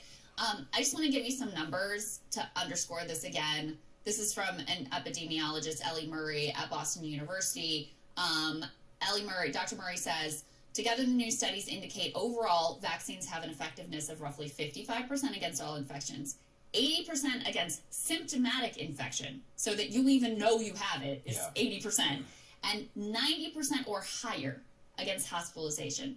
That's really pretty good. That's what she says. Those numbers are actually very good. The only group that these data would suggest boosters to me, is the immunocompromised, possibly the elderly as well. So those are just the straight numbers. Still, these vaccines work extremely well when you're talking about hospitalization and death, and even symptomatic infection at all. So that's kind of the bottom line. Surrounded by Keith, how much of that did you buy?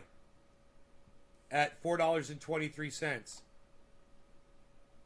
Oh, now it's at $7.50. Did you cash out when it hit $11, bro? Let me know.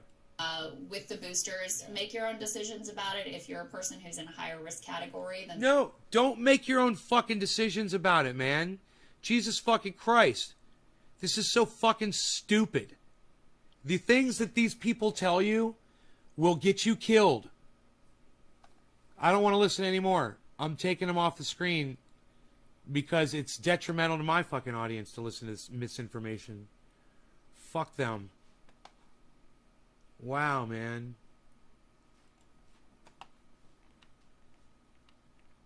Eagled. I don't have a lot of it.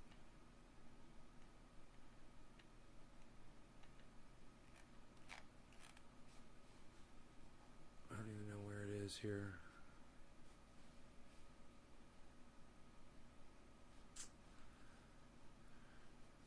Oh, they got this stupid... Oh my god, dude. They moved, like, your portfolio. It's so stupid, dude. Oh, there it is. They moved the portfolio button. Oh, Rogie, you want to go outside, buddy?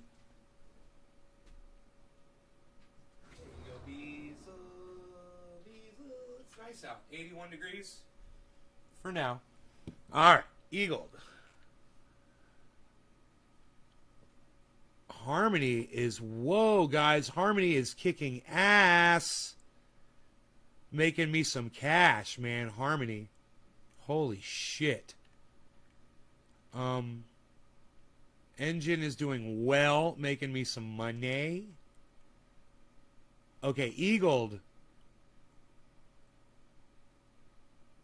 Dude, I bought Eagled way too expensive. I should buy some Eagled right now, man. Holy shit.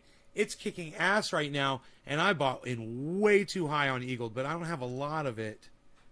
I don't hold a lot of Eagled. But right now it is Elrond. I'm just going to check it out here, see what it's doing. Because it is kicking ass right now all of a sudden.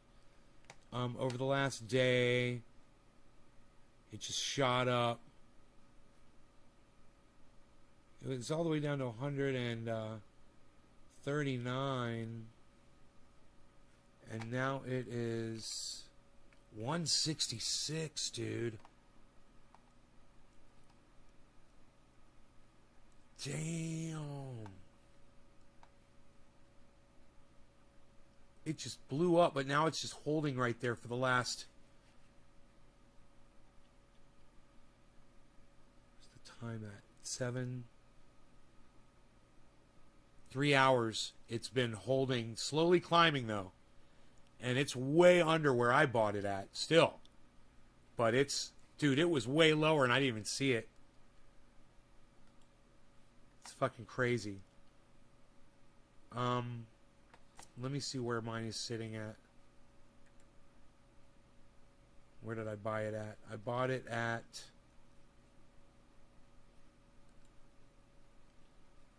Binance.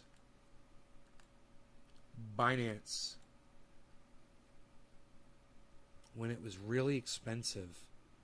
222 and 235 I bought it.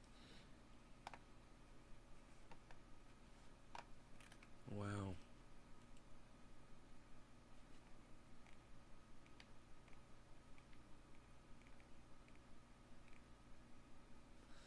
That would be one I would recommend. It's at fucking 20% today. 20% up today, guys. And it's way below where I fucking bought it at. So I would recommend that stock, that coin, Eagled, EGLD.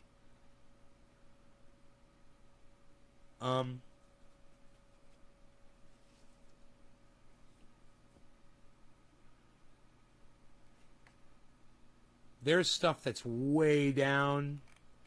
You know, Tezos is down. Whoa, man. I'm in the green. It's down fucking 5%, bro, and I'm still 11% in the green. My buy-in price on it was $5.02, and it's at $5.57 still. I'm doing really good. I got a bunch of it. Safe Moon is doing horrible. Nano is doing bad. Safe Mars is doing horrible.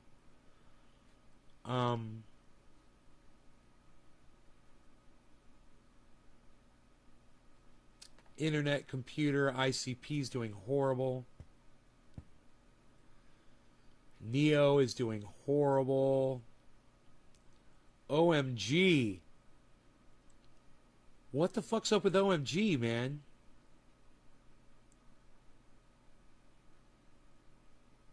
Huh. It's plus... Well, okay. I see what's up with OMG. Dude, it's down 1.5% for the 24-hour, right? My buy-in is $5.30. It's at $6.43. So I'm doing really good on OMG, man. What's funny is I don't have a lot of it. I've just got a couple $100 worth. Shiba Inu, way down on that. Qtum, doing horrible on that one. Okay, here we go, guys. Stellar XLM, guys. What's up with that? My buy-in on it is 41 cents, and it's at 33 cents right now. I got like $1,000 of that, so I'm down to $800 on it. It's Stellar XLM, bro. Let me look at it. Let me see what it's doing. Dude, it's in a dip right now. It's in a massive dip. Let me check the 7-day. Holy shit. Oh, it's over a 7-day dip. It's been dropping. 1 month, it's overall, it's an upward trend. 3 months. Whoa, 3 months is totally fucked, dude. 3 months is all in the red because it started in the green. And then it's working its way up. Let's go to 1 year. 1 year shot up in the middle and then back down and now slowly climbing back. Year to date. Man, I don't know. I don't know about XLM, guys. I wouldn't recommend it. It's making a climb up right now. If you were a day trader, you could probably... It's cooling off right now. Yeah, if you were a day trader, you could probably play with that, but I wouldn't recommend that one right now. I sometimes get excited when I see them down low, but that one looks like it's terminally low. Let me see here.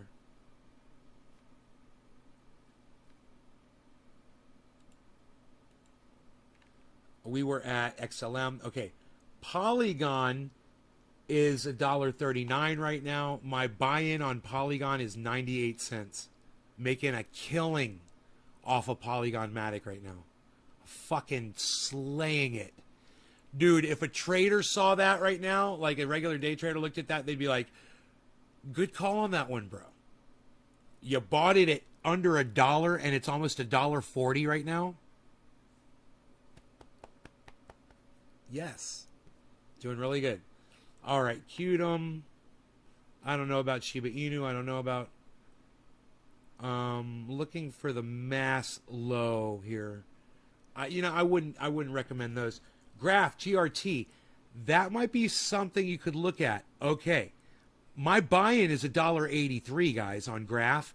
I have just a little bit of it. I don't know the history behind it. But let's look at it for a second. Let's look at Graph.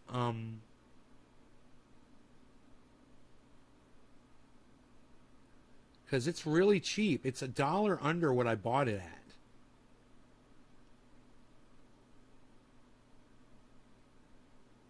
I'm doing really good on Cardano, guys. My buy-in on Cardano is $1.26. And I got a lot of it. And it's at $2.81. My buy-in was $1.26, and it's $2.81. And I got thousands and thousands of dollars of Cardano. All right.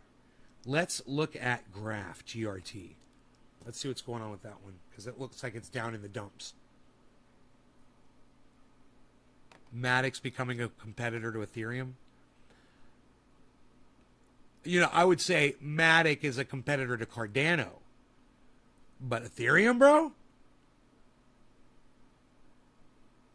Just as an investment standpoint?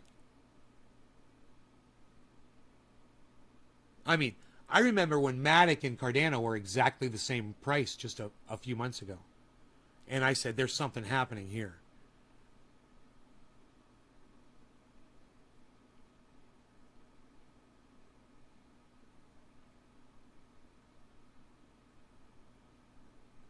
You don't know what you're doing? Yeah, because you're trying to fucking day trade. You haven't lost any money as long as you leave your money in. Don't sell it when you drop out, right? Yeah, don't sell your Solana.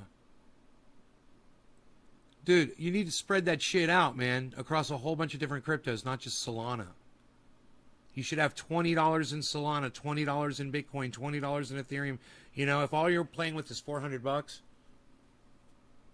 break it up into like $100 in Bitcoin, $100 in Cardano, $100 in Ethereum, $100 in, if you want Solana, you know. Oh, you pulled your money out? You pulled $62 out, bro? This is why I don't understand why people do this shit. What the fuck are you thinking? You think that Solana's never going to go back up in price, bro? Where is it right now? Am I monitoring it? I don't know if it's on the list. Jesus fucking Christ, dude.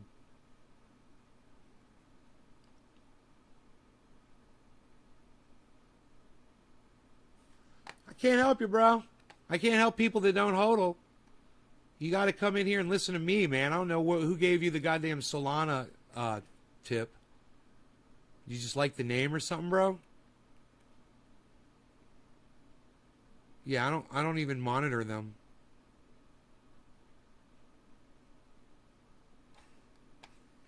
You're kind of hard to talk to, aren't you?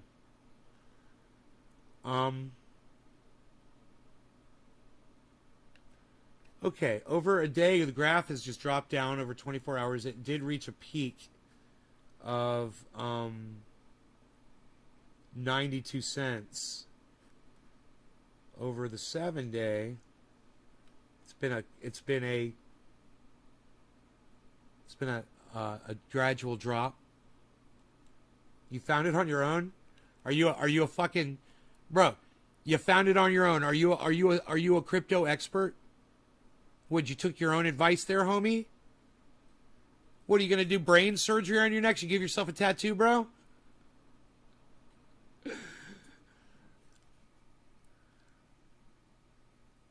1 month looks very good.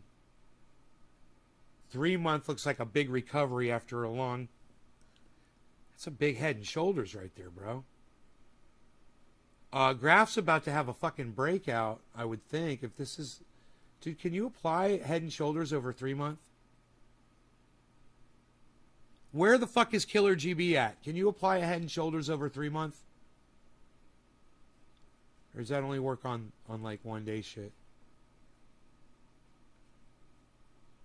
The low was 86 cents on Graph, and right now it's 88 cents.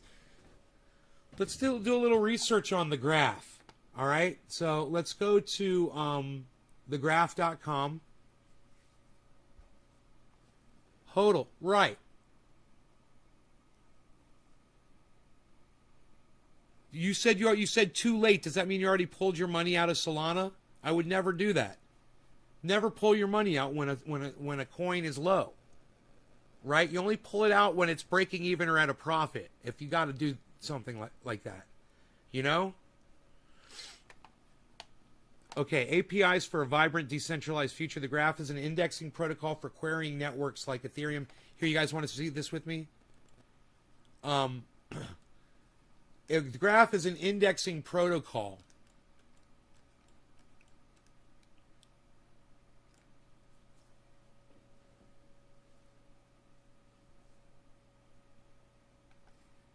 Let me see if I can create a scene here.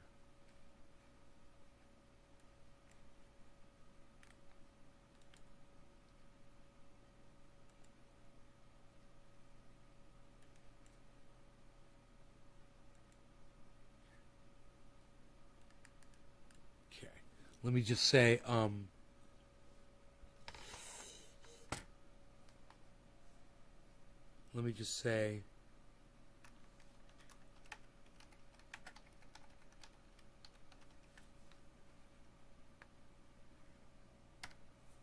okay.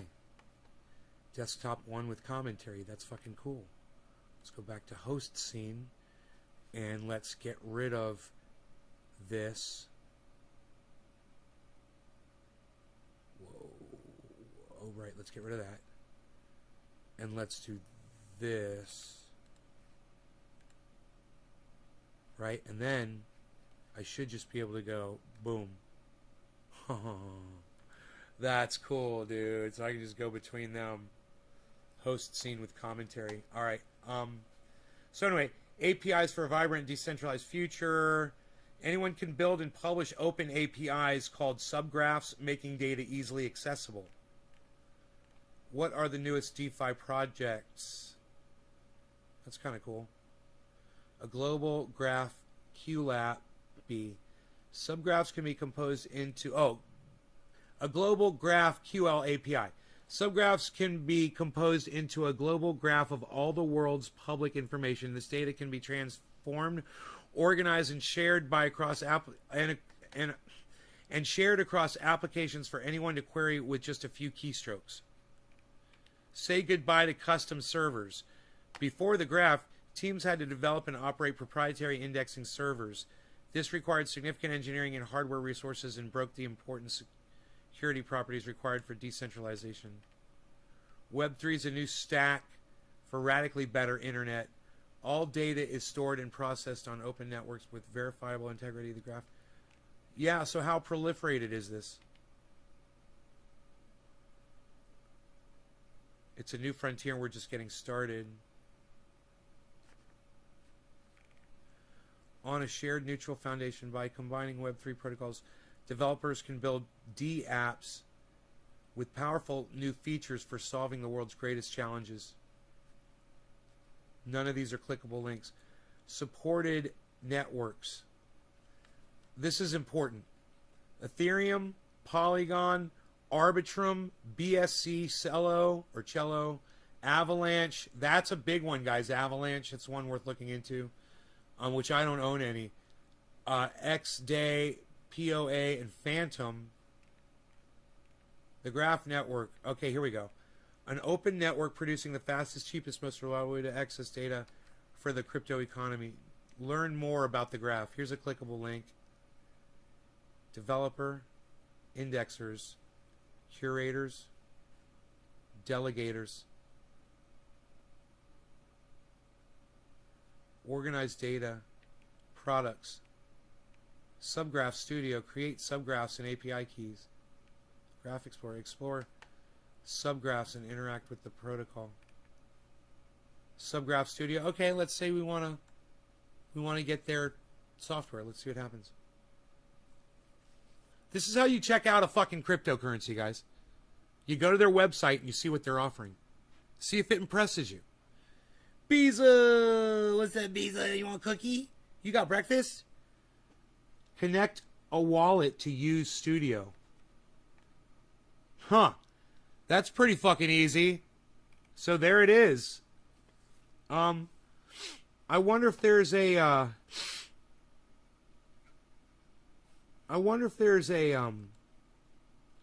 explore subgraphs, create subgraphs about the graph. Here we go.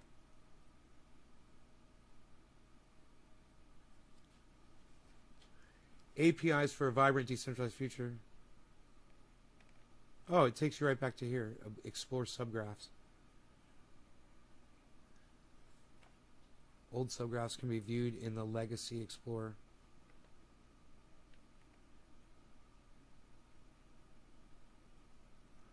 Dude, they made sushi here? They made synthetics here? Are you fucking kidding me? Is that what this is? These are subgraphs that are published on the Graph Network. And it says Sushi Mainnet Exchange was published here on fucking the Graph.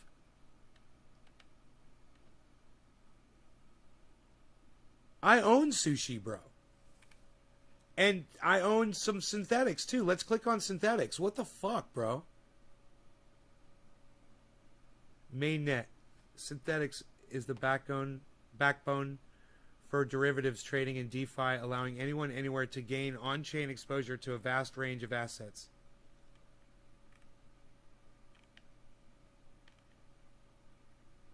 Created a month ago.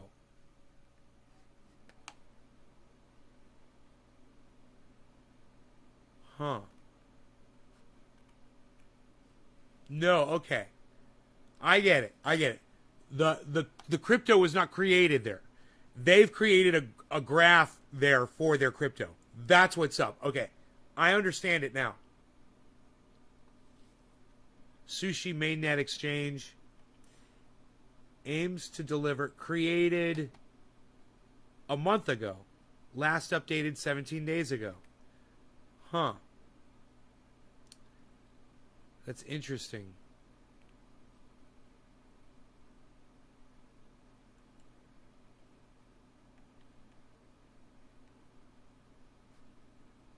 Here we go.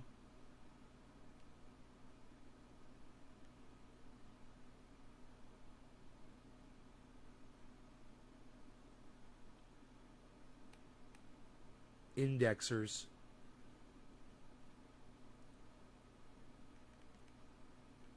How long is this list? Huh. Dude. What happens when you click on one of those?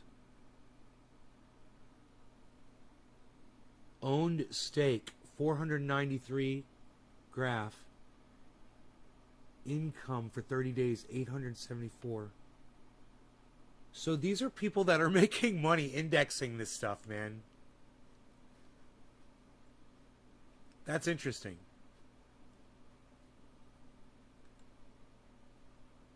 And it shows you how much money they're making. Stake total 493,000. Income total 22,000. This is just this one. I assume it's a user or a server.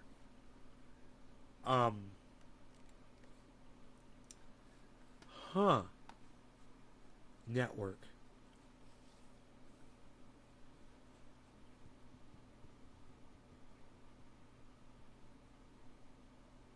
Minted GRT 10.2 billion.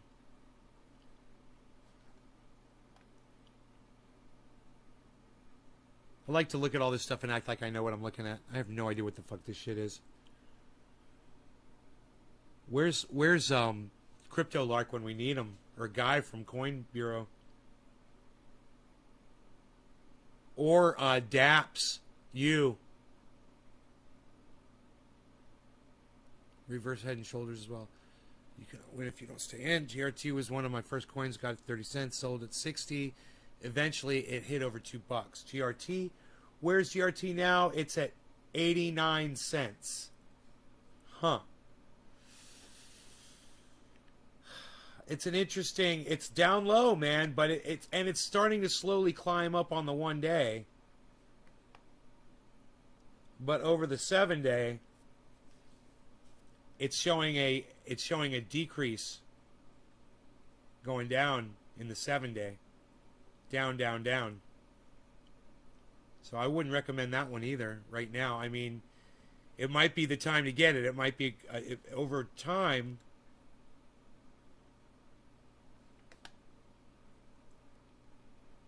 Dollar. It was here at $2.52. It was even higher, but I can't get it up there. It says $2.53 at 4.1 billion volume. Now, the volume, dude, the volume is down to 129 million.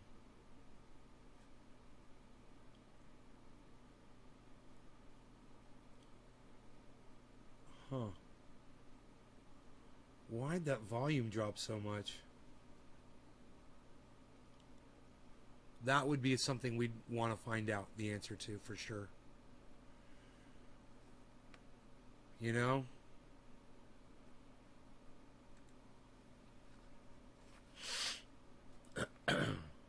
Huh. Well, the graph is interesting, but I wouldn't recommend it. Let me see if there's anything that looks like it's at a low that's going to go right back up again. That's what I like to find.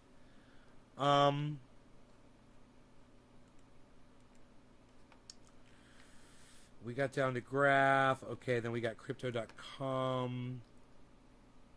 Way under where I bought it at, crypto.com.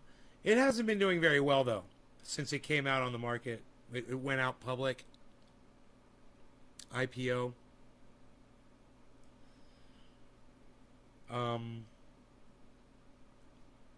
inch is way under what I bought it at. Oh my God. I bought 1 inch at $6.22. It's $3.13. I wouldn't recommend it. I'd have to look at it.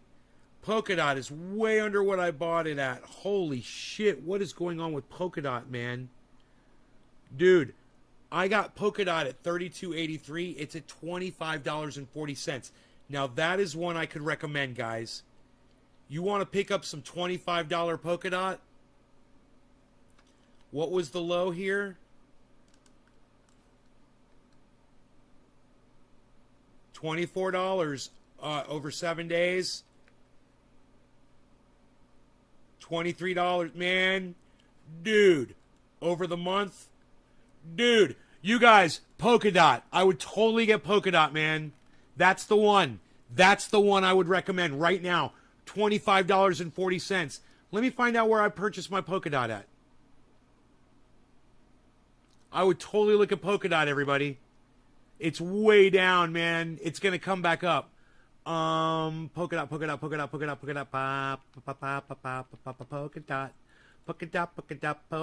I bought it. Polkadot. Sell. Buy. Where did I buy it at? Polkadot.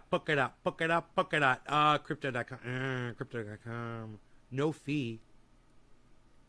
Why does it say, oh. Why does it say no fee at Crypto.com? That's weird. Right, it was in March, right? Bye. Polkadot. Exodus. No fee on Exodus. I might be heading over to Exodus to buy some Polkadot. Where else did I get it? Crypto.com. No fee. That was my first 30 days, no fee, you know. No fee. Crypto.com. Crypto.com. So you get Crypto.com. And you can get it at Exodus, for sure. That's where I got mine. So, yeah, I'm going to buy some right now. Fucking crazy. You got to buy some fucking 25-cent Polkadot. Dude. Are you kidding me?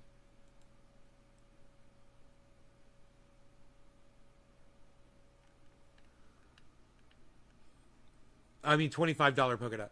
My bad, 25 cents. Yeah, if it's 25 cents, grab some. Grab you some. $25 polka dot. How many of them coins do I got? And what's my buy-in? Fucking A, bro. I'm gonna get me some polka dot, but give me a second. I gotta see how much money I got.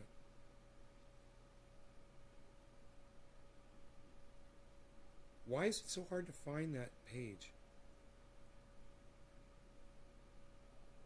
There it is. I bought back SC Saya coin. What? I don't know what that is, dude. You fucking dude, I can't help you if you're not going to listen to me. I told you what to get.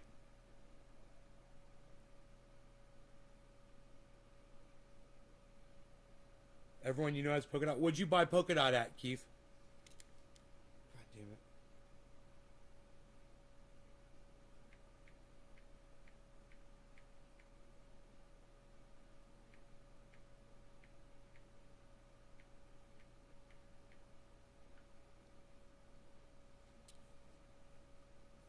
If I could afford this much polka dot, I'm gonna fucking buy it.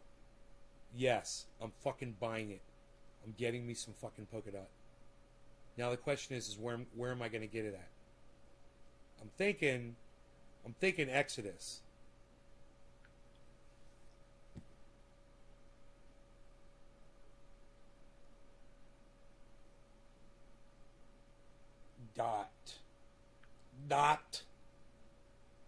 Dot exchange. How do you purchase?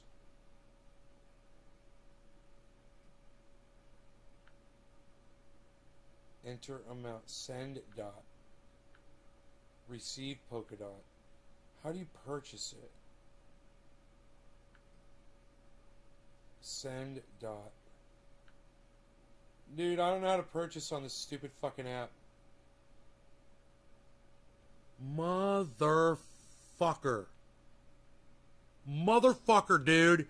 Motherfucker. I don't know how to purchase it on this. Why is it so hard to do? Why can't I purchase it, man? What do I do? Exchange. I want polka dot.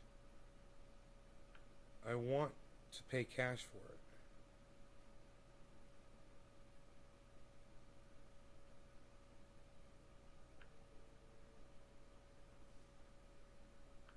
I don't know how.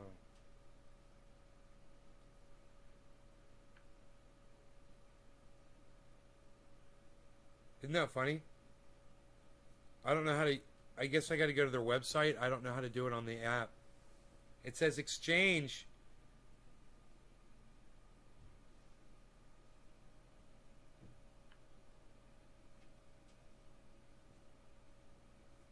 Oh, no. Received, sent. I'm so confused.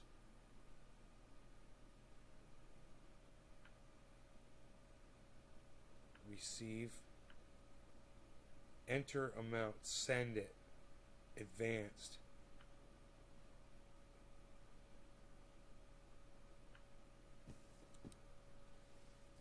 What'd I say? Crypto.com? Dude, I think I'm going to go to my computer and do it. Because I don't want to use Crypto.com if I can possibly avoid it. Wait, I can find out where all the places I can get it too. Just click on, go to coinmarketcap.com, right? Click on Polkadot, and then when you get to Polkadot, click on Market, and it tells you everywhere you can purchase it. Binance. I don't trust fucking Binance. Kraken, KuCoin, Gate.io. Man, you can get it everywhere. It's everywhere. Coinbase. Bitfinex. It's just about everywhere, man. Coinbase. Why didn't it say crypto.com there? Isn't that weird?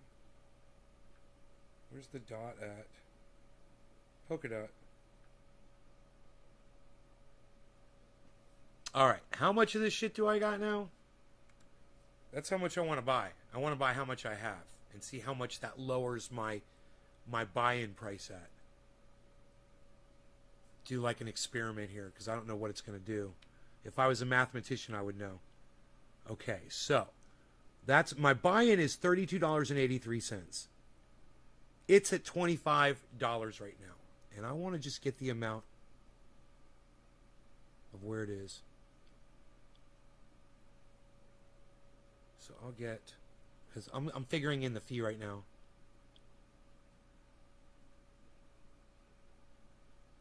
So I'll just go.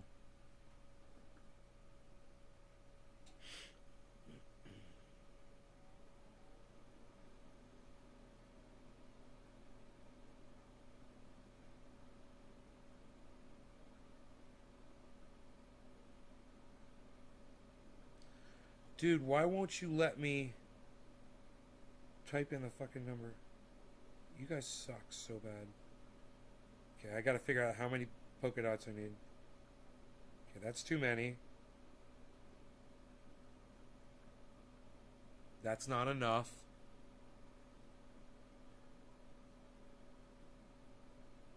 Ooh, that's too much. It's so easy to do. Just keep typing the numbers down until it hits it. Okay.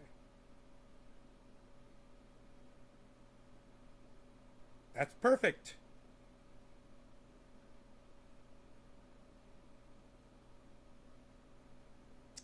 Man, their fee is $107. God, that's fucking expensive. That's an expensive fucking fee, man. $100.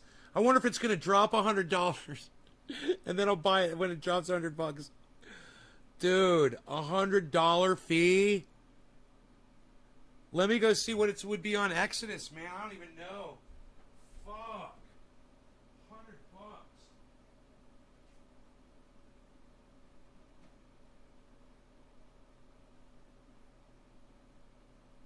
All right, I got it up right here.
if I'm gonna spend $100 on this fucking trade. It's so funny.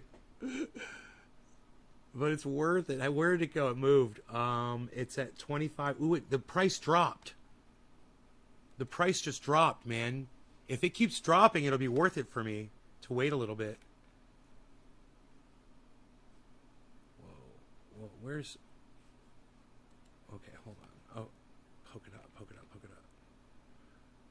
Okay, I see what's wrong here. It's bringing up... You gotta go to... ranking? I don't know. I clicked on Polkadot. Can't you just click on Polkadot from there? Yeah, there it is. There's Polkadot. Okay, now that's the 1 day, and it's at...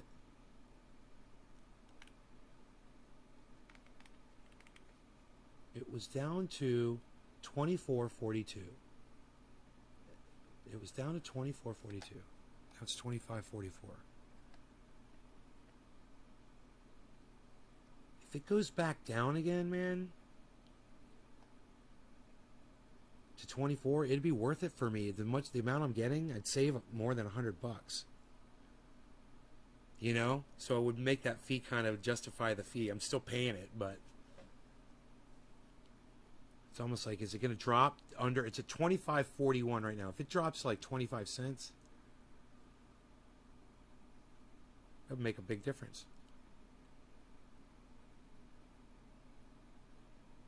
What's it going to do?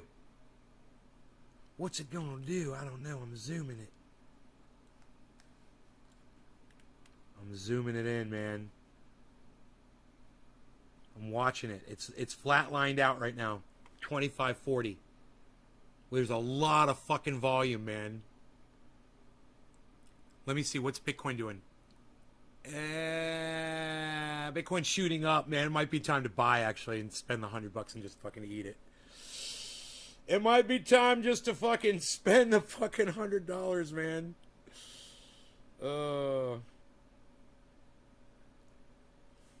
It might just be that time.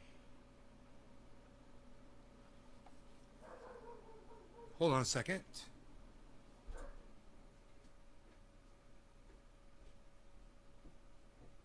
Oh. Good boy, Diesel.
So I got a delivery. It's funny. It just came in, man. So we'll see what's in that. And I did purchase the Polkadot. So let me go ahead and add that in and just see what that does to my average buy-in. Okay. Let's go to back here.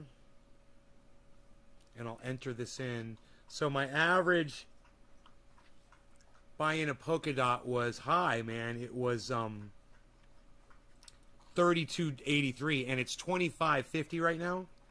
So let's go ahead and add that transaction that I just did. I've just purchased some. The quantity I did was, the price I paid was, wow, it's very close. Okay, the price per coin I paid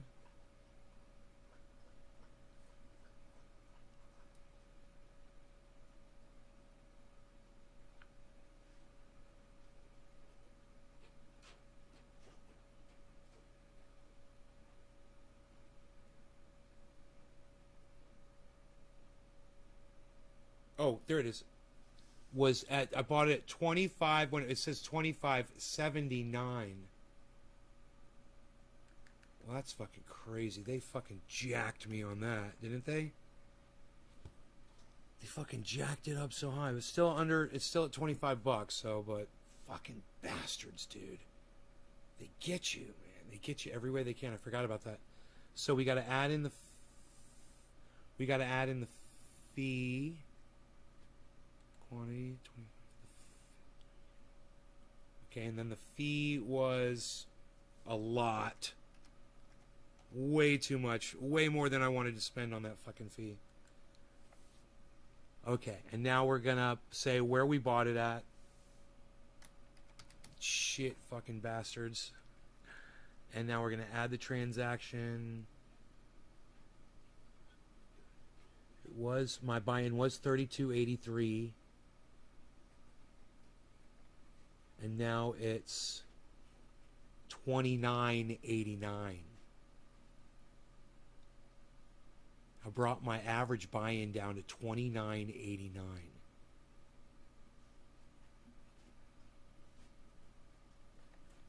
So, that helped my portfolio a little bit. And I got some other purchases that I haven't entered in CoinMarketCap, just for fun. Little bonuses, little Easter eggs that I'll find, down the road.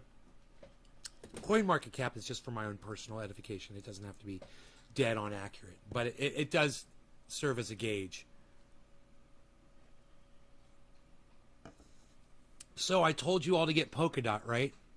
I got some Polkadot. And they got me at $25.75, and it's at $25.58 right now. Let's see if Polkadot goes up over time now. That'll probably be one that I want to monitor. And we'll see if I make some money off the money that I just invested as well, which would be great. This is cash that's not doing anything for me sitting in a bank, right? I move it onto Polkadot that's down right now, and Polkadot starts going up percentage-wise. Right now it's down negative almost 8%. For the day, it's looking, it's a 0.5% down. But that turns around, and I'm instantly making money on it. It'll be a beautiful thing, man.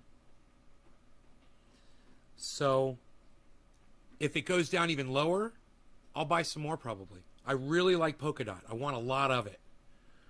There's certain coins that I feel really good about that I want a lot of, that I've heard really good things about. Cardano, Ethereum, Polkadot.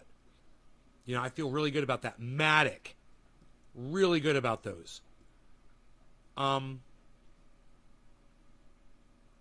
don't mind having a nice amount of Doge either, just for fun. You never had fees that high? I can't remember for sure, but it wasn't worth more than $1 per Bitcoin when I got them.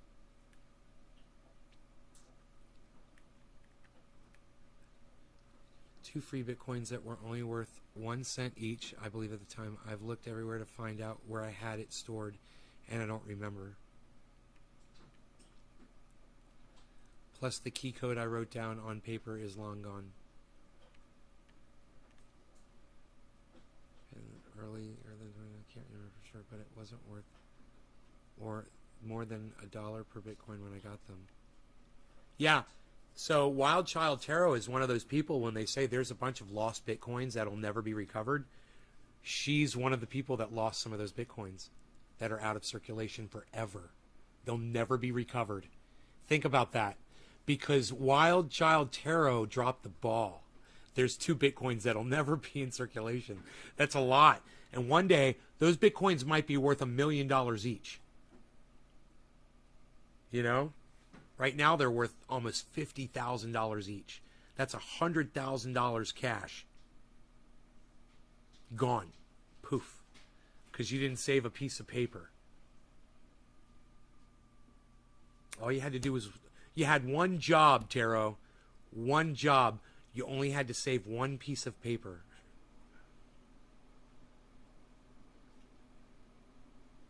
It's crazy.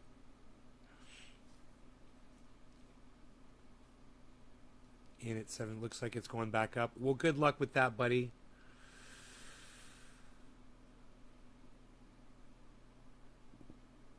I hope it does. I'm looking at. I'm using Bitcoin and Ethereum right now as kind of like a base, just to kind of as a reference, and they're both headed upwards. So I would think that purchasing anything right now would be good, because it usually means the whole market is about to head upwards. You know. Cardano looks like it might be hooking towards upwards.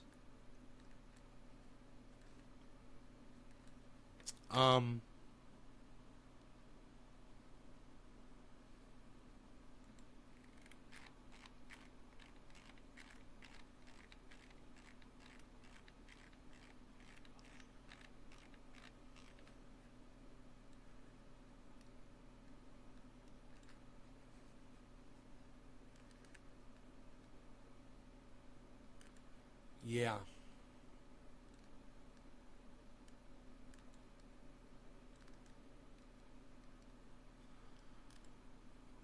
Wow.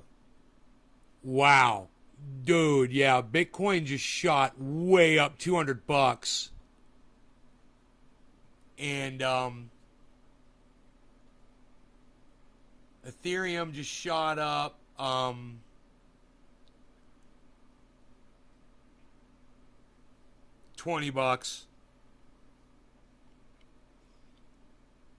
Cardano just shot up a penny. And Matic is headed downwards right now. So that might be something you guys want to look at. You might want to look at Matic. It's at $1.38 right now. $1.39, just went to $1.39. Matic. Remember I was telling you to buy it at $1.61?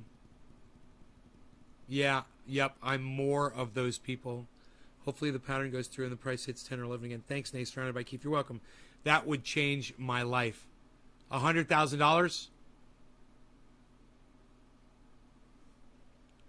I'd maybe go look for that fucking piece of paper again. You said you forgot where it was stored? Is that what you said to me?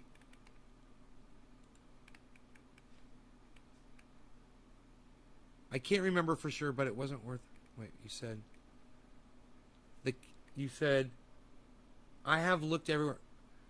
I was given 2 free Bitcoins that were only worth 1 cent each, I believe at the time. I have looked everywhere to find out where I had it stored. Huh. You don't even know where you had it stored. Okay. That makes it really hard. I mean, the thing is, back in 2012, there weren't a lot of places you could store Bitcoin.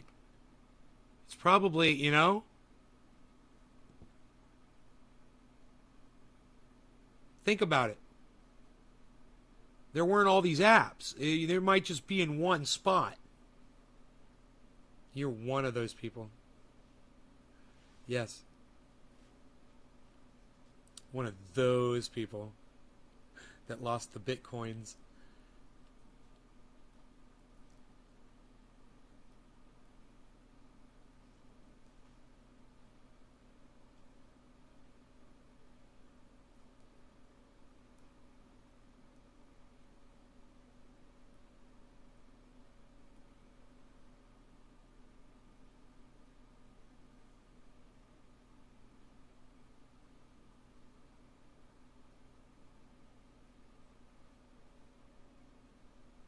God, Cardano is kicking so much ass right now for me. Harmony One is kicking so much ass for me right now. 3 times what I paid for it. Harmony One. I bought it at 4 cents.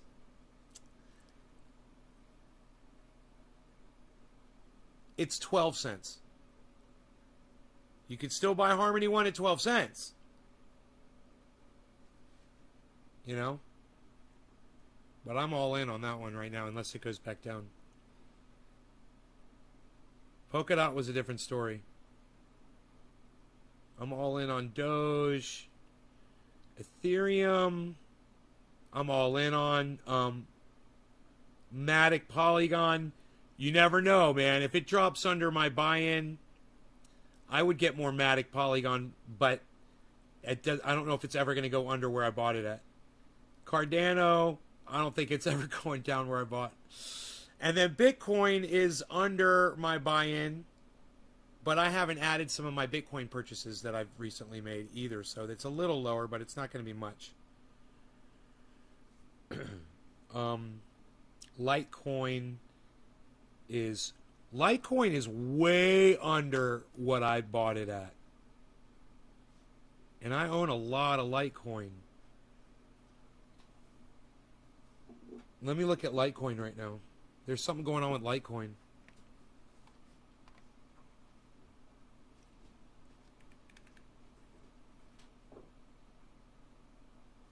Ow, man, I got this weird headache. I probably have to eat. Probably have to feed my dog. I should probably look and see if he's got food. Dude, why is it so hard? Why is it so hard to find freaking Litecoin? Here we go. Litecoin. Whoa, okay. Dollar 168, 168. It got down to, now it's at 173. Let's look at it over the 7-day. Whoa. This would be the buy-in time on Litecoin. Oh, yeah. Whoa, 3 month, 1 year. Okay, so maybe Litecoin's working its way back up. But you guys, if you're looking for when Litecoin would go to, I would click on Litecoin.org though and see what the goddamn thing is behind it. I don't know why I have Litecoin. I don't know what it is. Litecoin, the cryptocurrency for payments based on blockchain technology. What is Litecoin? Litecoin is a peer-to-peer internet currency that enables instant near-zero cost payments to anyone in the world. Litecoin is an open-source global payment network that's fully decentralized without any central authorities. Mathematics secure the network and empowers individuals to control their own finances. Litecoin features faster transaction confirmation times and improved storage efficiency than the leading math-based currency with substantial industry support, trade volume, and liquidity. Litecoin is a proven medium of commerce complementary to Bitcoin.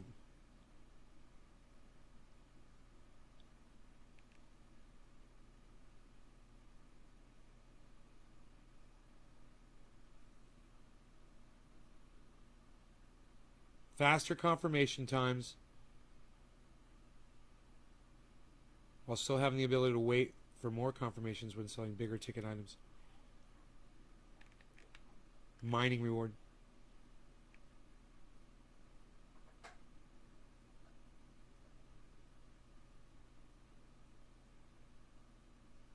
Litecoin network is scheduled to produce 84 million Litecoins, which is 4 times as many currency units as Bitcoin.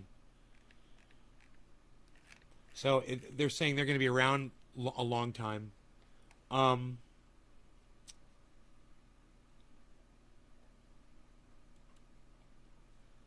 It's basically they're offering, you could transfer your crypto into Litecoin, and then when you trade it, it's cheaper to swap it around and shit. I guess that's what they're saying.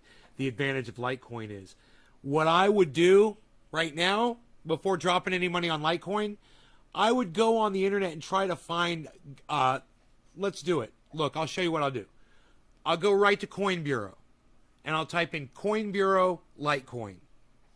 Right? Here, check this out.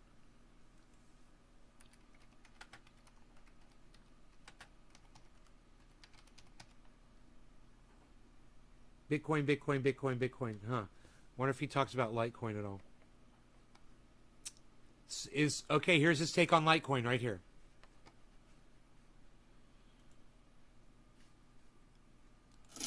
There are over 7,000 cryptocurrencies and counting. Each has its own use case and tokenomics. Now, in theory, these two factors are meant to be the selling points for that coin or token.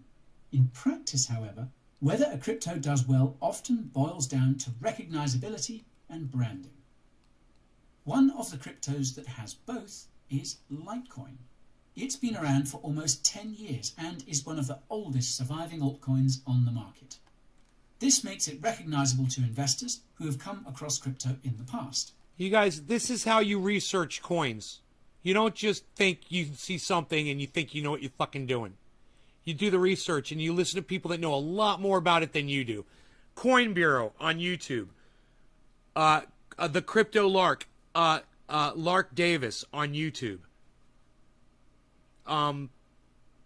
Benson Crypto on YouTube. Really good analysis on stuff like this.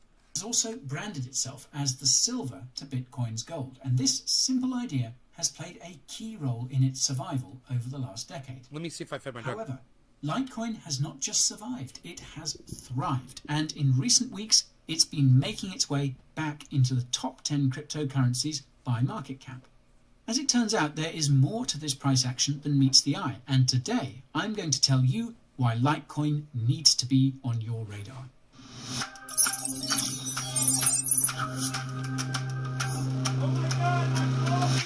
I need to hit the brakes because there is a disclaimer I need to state. Financial advice is great and all, but all I preach is DYOR.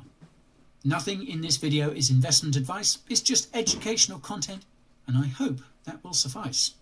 If this is the first time you see me on stage, my name is Guy and I am a crypto sage. This channel is my crystal ball, and if you look into it and ask for quality crypto content, you'll get it all. DeFi, NFTs, coins, tokens, FUD and FOMO are just a few of the things discussed here at the Coin Bureau. If you want to make the most of this bull run, subscribe to the channel and ping that notification bell just for fun. You can see the flow of today's video by using the timestamps in the video timeline that I've left below. Feel free to skip ahead if you need to. Just know that watching the whole way through will help this video get more views. This disclaimer is getting a bit annoying, so let's get down to business with Litecoin. Litecoin was created by software developer Charlie Lee.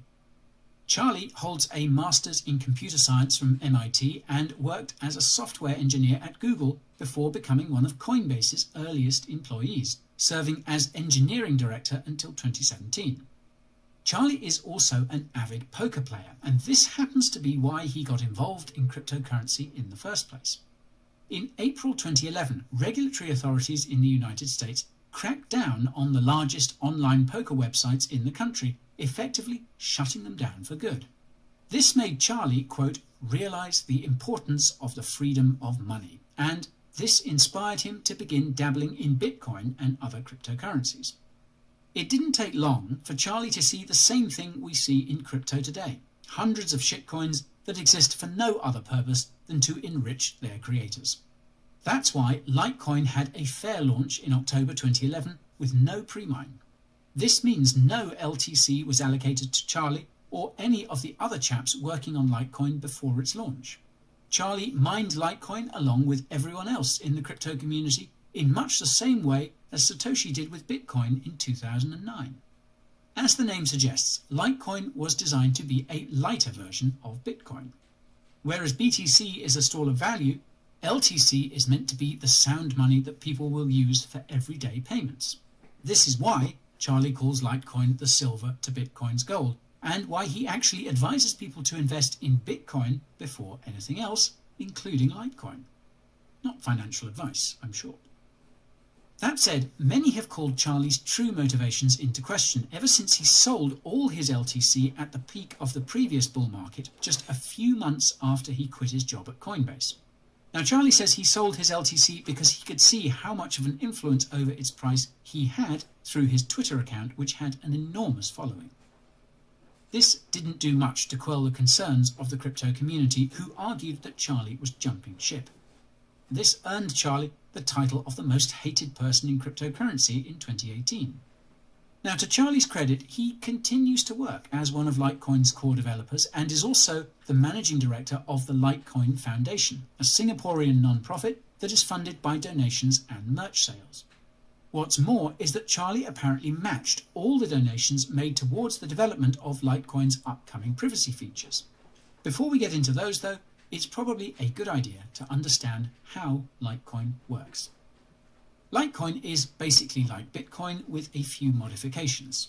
For starters, instead of the SHA-256 proof-of-work consensus mechanism, Litecoin uses a special proof-of-work consensus mechanism called Scrypt. Scrypt was meant to make it possible to mine LTC using a regular computer. This would make the Litecoin blockchain more decentralized, as anyone would be able to participate on the network. This is in contrast to Bitcoin's SHA-256 mining algorithm, which was only mineable using expensive specialized computers called ASICs by the time Litecoin rolled around. Now, unfortunately, it didn't take long for those clever crypto mining manufacturers to create a Scrypt ASIC too. And since that time, the Litecoin blockchain has become gradually more centralized, with 8 mining pools accounting for most of its mining activity. One little known fact about Litecoin is that Doge is merge mined with LTC. Now, without getting into the weeds, merge mining makes it possible to mine 2 cryptocurrencies without using any extra power. Dogecoin merge mining began after Litecoin founder Charlie Lee met with Dogecoin founder Jackson Palmer in 2014 and warned him that the Dogecoin blockchain could be manipulated by its miners. Merge mining with Litecoin. Oh my god, I'm gonna have real coffee right now. I'm so fucking excited. Yes. First I had to feed my dog, but we're moving along here, folks. We're moving along. Don't run off. Would keep Dogecoin's blockchain secure. According to Jackson, Dogecoin is, quote, merged at the hip with Litecoin. In other words, Dogecoin's survival depends on Litecoin. This is why part of me suspects that Litecoin miners are partially to blame for Dogecoin's crazy price action. And you can get my full take on Dogecoin by using that link up there in the top right. I go through 2 of these a month. Besides mining, Litecoin also differs from Bitcoin when it comes to speed, 2 cost, beard bombs and a month. tokenomics. The average LTC transaction usually costs no more than a few cents and takes about 2 minutes to complete. This works out to about 56 transactions per second. In terms of tokenomics, LTC has a maximum supply of 84 million, which is 4 times more than BTC's maximum supply of 21 million. Like Bitcoin, Litecoin has a 4-year halving cycle, meaning the amount of LTC miners get from each block is cut in half. When the first Litecoin block was mined, the reward was 50 LTC. The first halving occurred in August 2015, cutting the block reward to 25 LTC. The second Litecoin halving happened in August 2019, which was cut in half again to 12.5 LTC. The next Litecoin halving is scheduled to take place in August 2023, and though some websites suggest this reduction in supply is the driver behind LTC's price action, LTC remains highly correlated to BTC. This means that BTC is the primary driver behind LTC's price action, and this is the case for most other cryptocurrencies. Now, I'll get back to the price action of LTC in just a bit. The most interesting thing about Litecoin is that many of the upgrades added to the Litecoin blockchain were subsequently added to the Bitcoin blockchain. These upgrades include SegWit, which reduces the amount of data in each block and allows the blockchain to process more transactions per second. The Lightning Network, which makes it possible to create a payment channel where multiple transactions can be sent between 2 parties for a fraction of the cost. And Atomic Swaps, cross-chain smart contracts that make it possible to trade different cryptocurrencies directly peer-to-peer. The next tech to be added to the Litecoin blockchain is a privacy protocol called Mimblewimble. Any Harry Potter fans watching will know that Mimblewimble is the tongue-tying curse that scrambles a person's speech. The Mimblewimble privacy protocol was proposed by an anonymous developer in 2018, and it's the same protocol used by the Grin privacy coin. Now, how Mimblewimble works is outside the scope of this video, but the short of it is that it hides the wallet addresses involved in the transaction. Only the total amount transacted between them can be seen. The Litecoin Foundation commissioned a Grin developer to code Mimblewimble for Litecoin. This code was completed in March and is currently being audited in preparation for implementation. In contrast to privacy coins like Grin, privacy will be optional on the Litecoin blockchain. This will be possible thanks to another technology called extension blocks. At the conceptual level, you can think of extension blocks as being a sidechain or layer 2 for Litecoin. If you want your Litecoin transactions to be private, you can send your LTC to the Mimblewimble extension chain that runs parallel to the Litecoin blockchain and transact on it instead.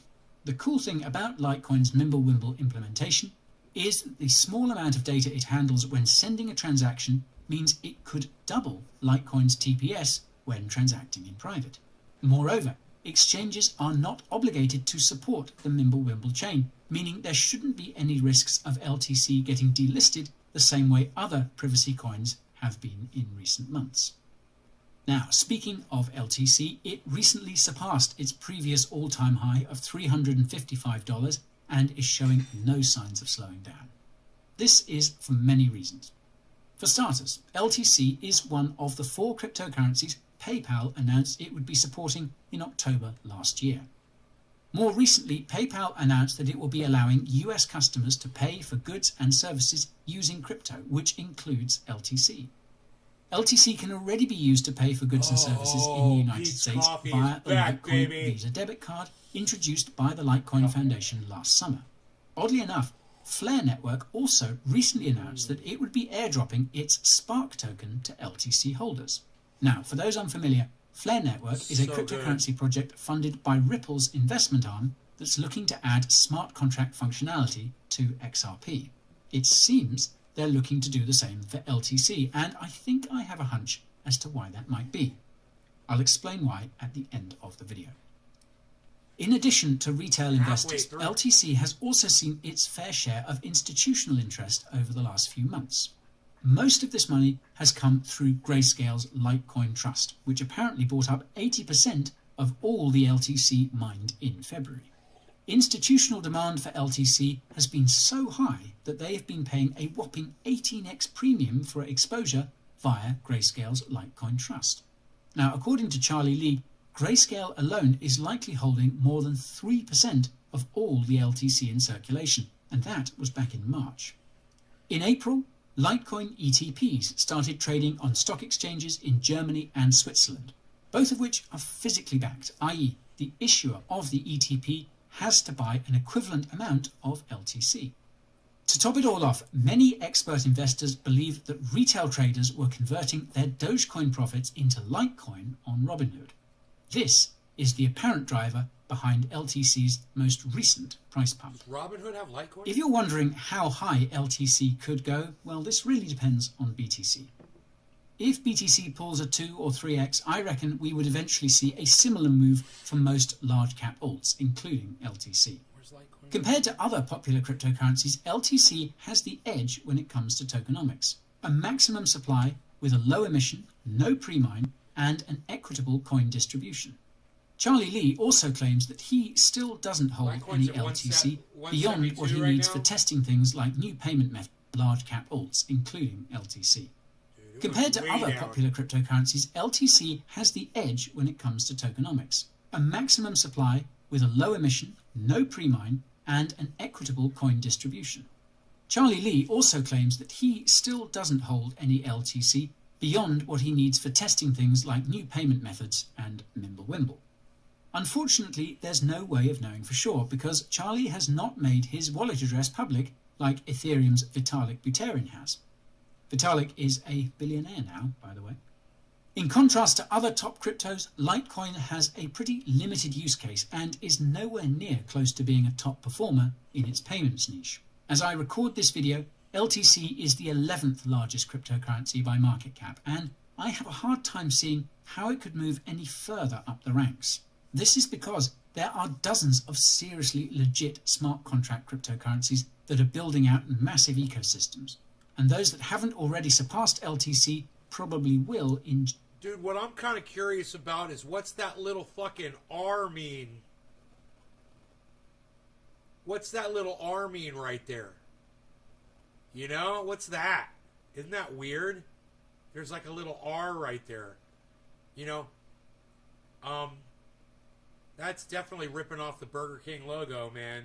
You know, it is totally the Burger King logo. Due course. Wouldn't that be funny if he got sued for wearing that shirt? He's always so careful about making his stupid little disclaimer at the beginning, his little poem at the beginning of every fucking segment. And He does this stupid fucking limerick. I fucking hate it. About why he's not financial advice. And then he ends up getting fucking sued for millions of dollars from Burger King. Oh, that'd be so fucking funny. Still, assuming BTC does pull a 2 or 3x, I could see LTC hitting $1,000 by the end. Hey, guy, what's your lawyer say about copyright infringement, dude? You know about trademark infringement? Are you using that Crypto King logo to make some money right now, bro? Huh. I wonder if Guy, at any point during this show, pushes his newsletter that he puts out. I wonder if he advertises any paid services that he offers. Of this bull market. There is a small possibility it could go much higher than that, and this depends on what happens with Litecoin's implementation of Mimblewimble. When Litecoin implements Mimblewimble, it will become a part of cryptocurrency's privacy payments niche, which has much less competition. The problem here is that regulators are not a fan of total privacy, and this is why many exchanges have delisted Monero, Zcash, and other privacy-preserving cryptos. While Litecoin's implementation of Mimblewimble might make it immune to the same scrutiny as a standard privacy coin, it could draw the attention of regulators for other reasons. LTC is one of the most popular cryptocurrencies on the dark web. Surrounded by Keith, you parroted what he said fucking 20 minutes ago, bro, and you know it. You know you heard him fucking say it first, and then you typed it. I saw. Litecoin is one of only 4 cryptos PayPal offers to buy-sell. Actually, it's 11th in total market cap. Litecoin was over $400 a few months ago. I believe Litecoin is top 20 by market cap.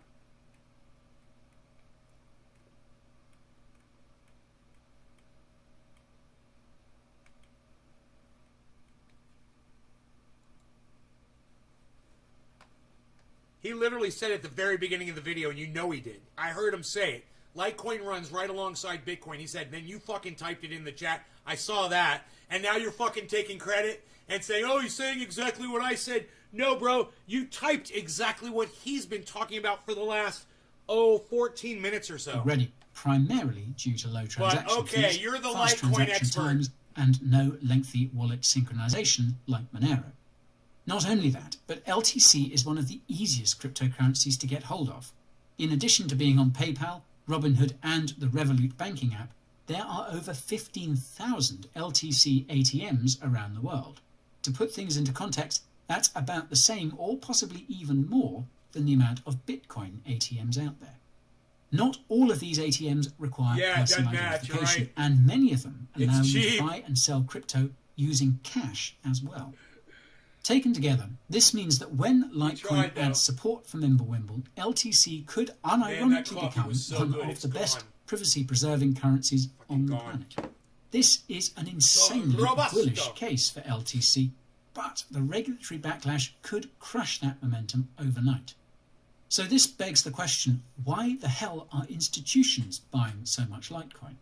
Well, I can't say for sure, but I can think of a few reasons. I hate you, For starters, Chris. I hate you, Chris. There's that recognizability and branding. Litecoin is everywhere, and it's been around for a long time. The idea that LTC is silver and BTC is gold is a hard one to kill. Many institutional investors who were paying attention in 2017 probably remember the classic BTC-ETH-LTC combo. Even if this is their first encounter with crypto, the fact that Litecoin tends to follow Bitcoin wherever it goes means LTC constantly gets exposure and validation. Oh, you meant the as PayPal controversial part? As privacy is, fair enough, bro. Fair enough. Surrounded by Keith. Fair enough. I'll give you that. Institutions seem to be big fans of it, so much so that Grayscale is trying to put together a Monero trust. Now, this actually makes a lot of sense when you think about it. If you have millions of dollars in crypto, would you want your friends, family, clients, or customers to see your wallet balance every time you make a transaction? After all, if the government phases out all the cash and kills privacy, how will all the big banks and businesses continue to engage in, shall we say, extracurricular activities? Extracurricular.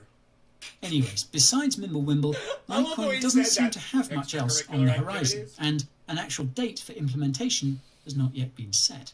Like Bitcoin and Ethereum, Litecoin is open source, and anyone can submit a Litecoin improvement proposal, or LIP.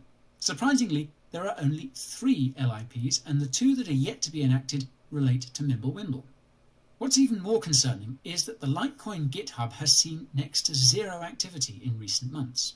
However, this seems to be because most of the activity is taking place on the Litecoin Talk forum, which has been incredibly active as of late. Litecoin's core developers also seem to be quite active on Reddit. Right, this video is from May 18th. It's not that old. It's May 18th. And one of them recently noted that they're in the process of putting together a concrete roadmap. Flare Network is also scheduled to airdrop its Spark token to Litecoiners in June, and this could turn Litecoin into a hotbed of new decentralized applications. If you guys are looking for an investment, Litecoin sounds great right now. It's down. And you guys could totally consider Litecoin right now. It's another good one that you guys could think about. All right? There's a good one for you. I hope that helps y'all. I know you guys, you think you find good buys and something sounds good and you jump on it and whatever. But you got to get multiple sources, right? And you've got to do your own research.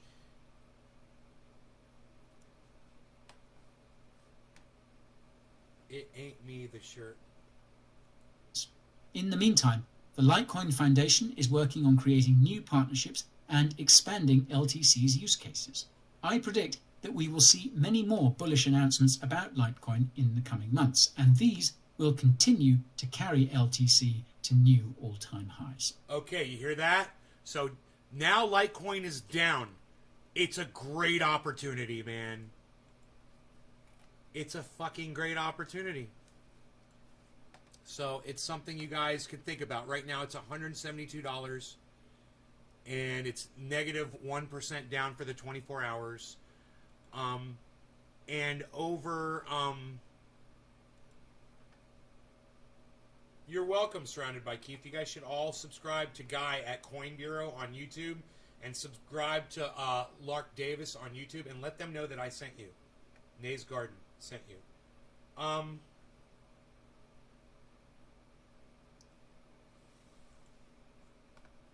Let's just look at Litecoin again one more time.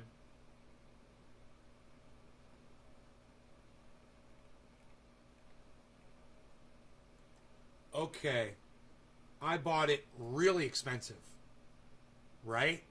I paid double what it is right now, just about. So, it's 173.22. The low over 24 hours was 168. So it's $5 more now.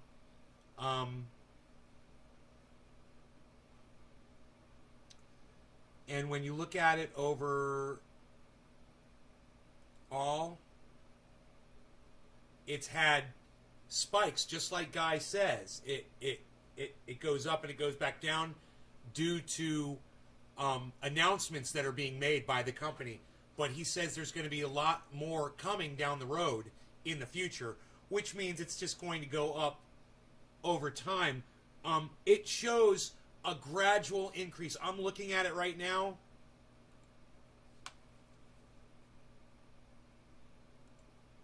So you see from here to here as a gradual increase. You don't have to look at the spikes. But, and then when you get to here, you've got, man, there's a nice line right there. Isn't that nice? See, this is where it's going now, guys. Just follow the lows. And then, boom, spike upwards. This is overall.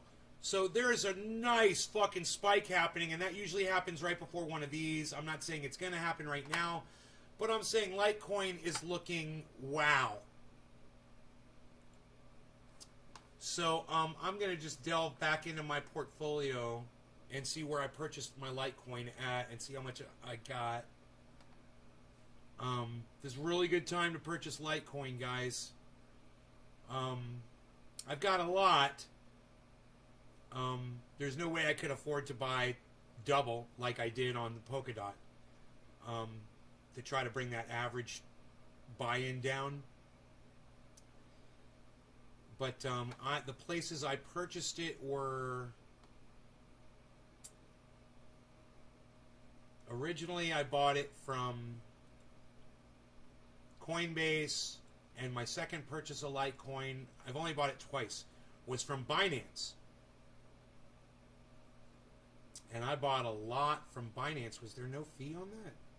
No fee on the Binance purchase. Man, dude. Yeah, man, if I wasn't having such problems with Binance US right now, transferring money out, which I am having a problem,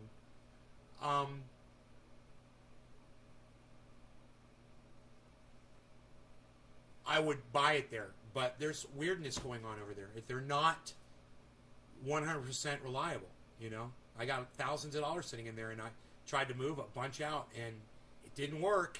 And I'm like, it's kind of fucking weird, man. You know, they're like, oh, you need to wait until they fix their systems might be being updated. And I'm like, okay, it's still kind of weird, but so I'm not too crazy about that. But I did say Coinbase.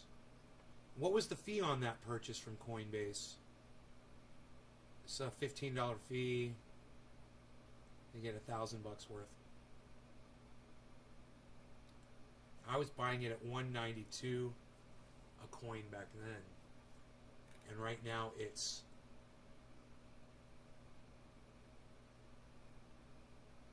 why don't they just give you the current buy-in price right here on this page? It's so stupid.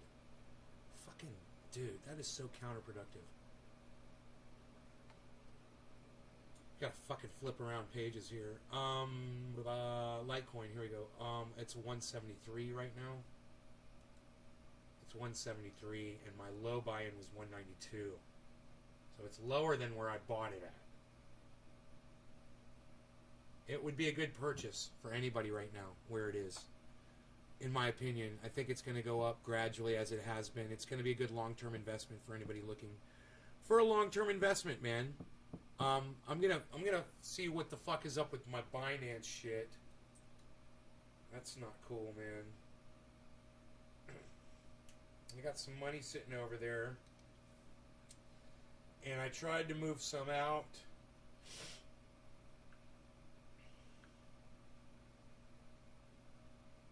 And it didn't work. I went to withdraw.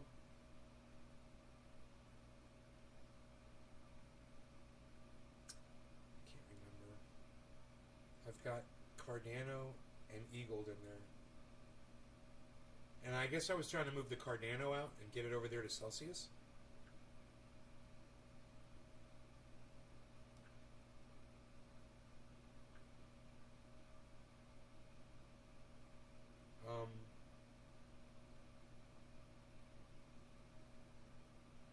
So we'll try it. The Celsius, I'm going to grab my Cardano ADA address. The other day I tried to do this and I accidentally grabbed the Ethereum address. I need the Cardano address. It's easy to do. You just got to copy and paste it in your memory and then paste it in to the other app.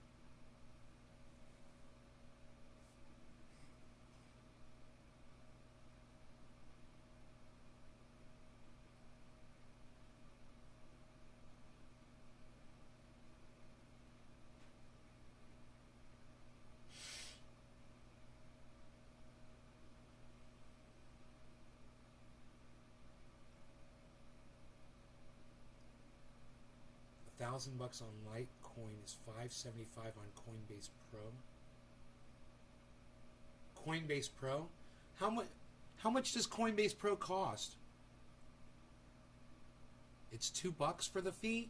Dude, is Coinbase Pro cost a monthly fee or something for Coinbase Pro?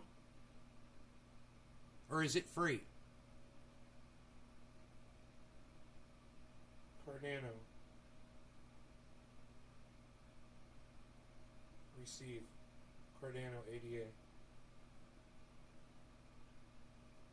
Copy. That's simple. You just click the copy button, and then you go over to your other app, and you paste in what you just copied. It's that simple. Preview, and they're going to charge me 1 Cardano coin for this withdrawal. Go to Google Authenticator app.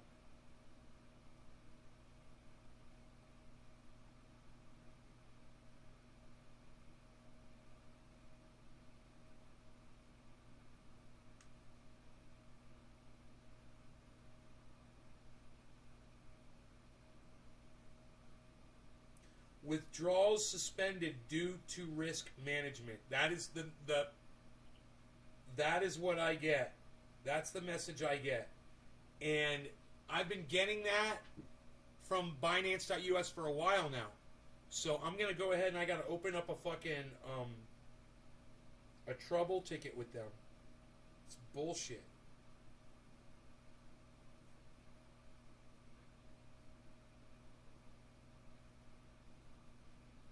Help and support.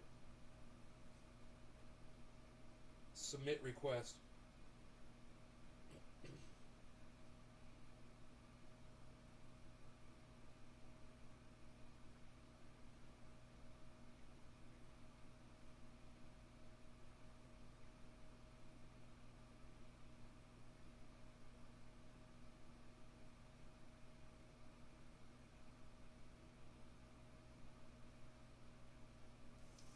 Dude, I gotta go check and see. It was made to get rid of middlemen, you enrich them.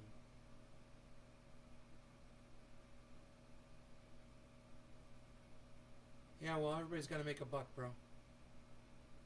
I'll use crypto however the fuck I want. You don't get to tell me how I get to use crypto.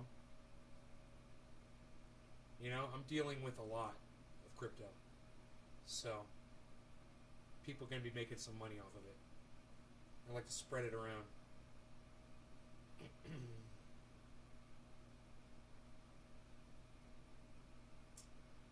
Oh, fuck. I gotta go check something.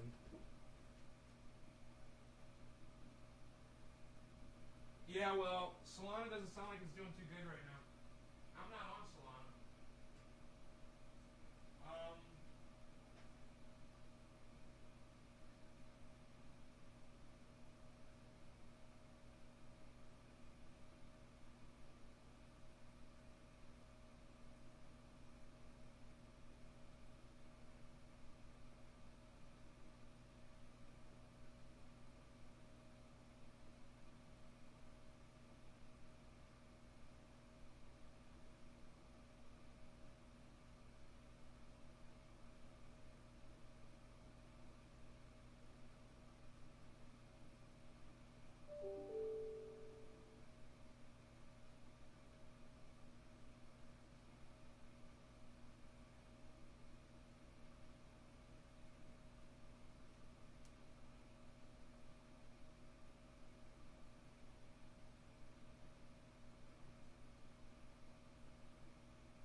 I'm so mad about this, that I have to do this.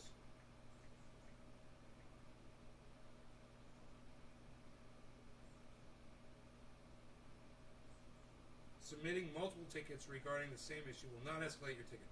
A member of our support staff will respond as soon as possible by email. If you have screenshots of your issue, please attach them below. Add file.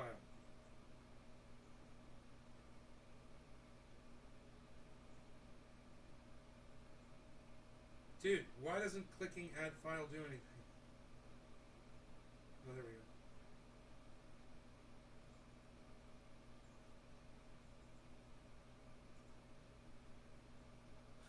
It won't let me add file.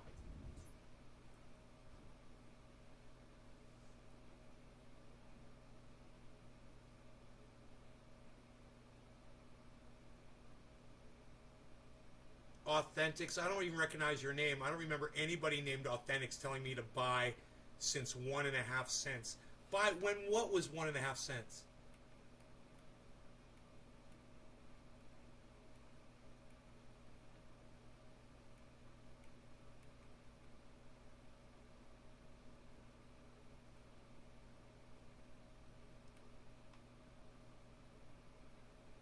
It sucks when exchanges don't want to give you your money back.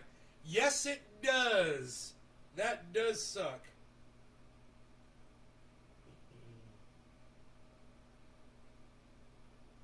They won't let me add a file. But at least I can submit the report.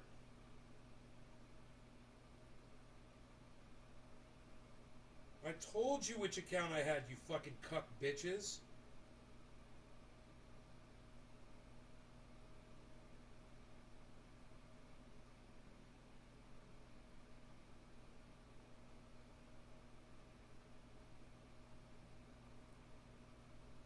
Submit. Hey, your request was successfully submitted. There we go. I just wonder if they've got a problem with the Celsius wallet. You know? Yeah, Tafo, I'm not a fucking boomer, you fucking idiot. I'm a Gen X, you fucking cunt bitch. Fucking call me a boomer.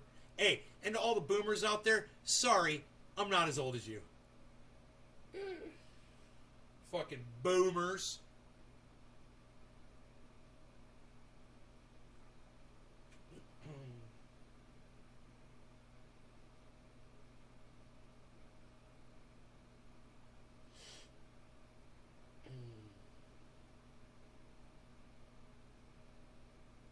Yeah, I haven't tried to transfer it to another wallet. You know, I could try that.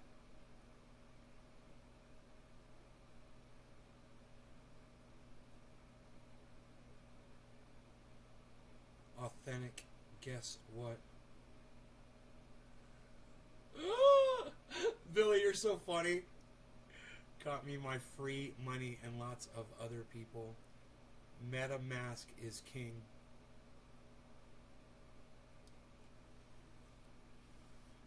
Right.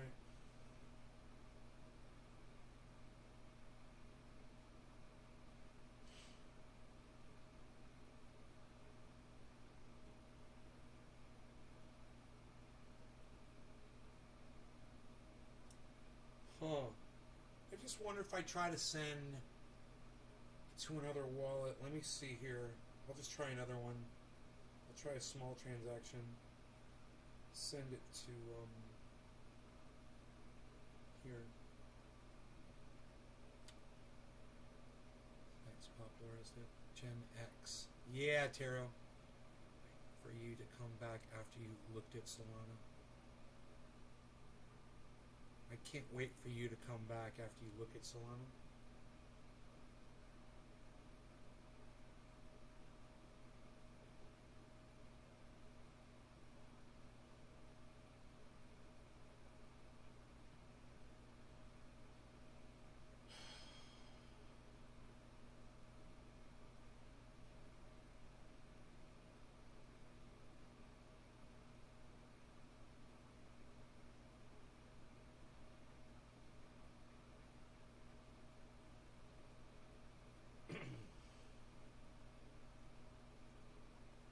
CoinMarketCap. Well, it's not 100% accurate, but it does a good job.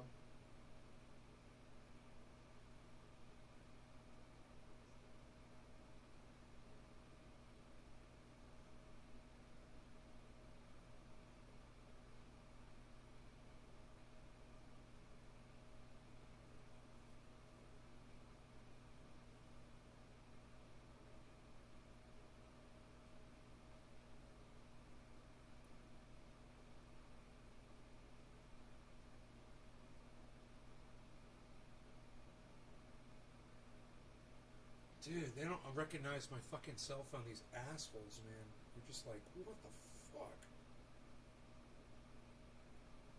Send your email, gotta fucking do the 6-digit verification, fucking blah, blah, blah. All those sites lie. Are you counting X coins that was unlocked yet? Sure, market caps coins. Nomics. Let me see here.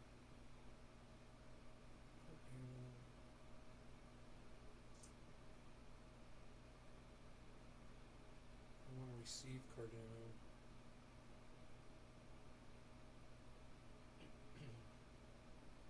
Trade. Convert. Buy. No. I want to. Here we go. I want to receive.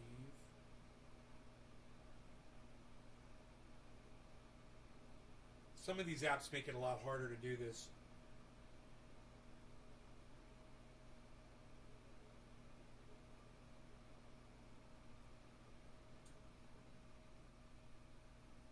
So this one just brings up Algo for some reason. These fucking idiots.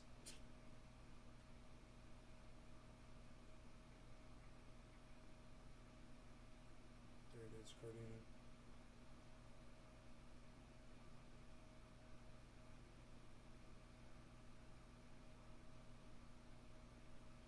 Okay, receive Cardano.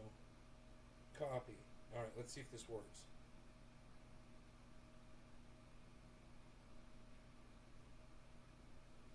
Let's just send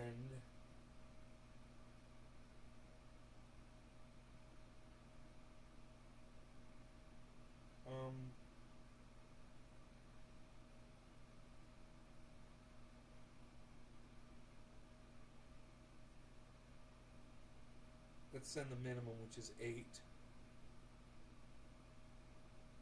Alright. Paste in the address. Done. They're going to charge me 1 Cardano to send 8. Fucking assholes. Authenticator.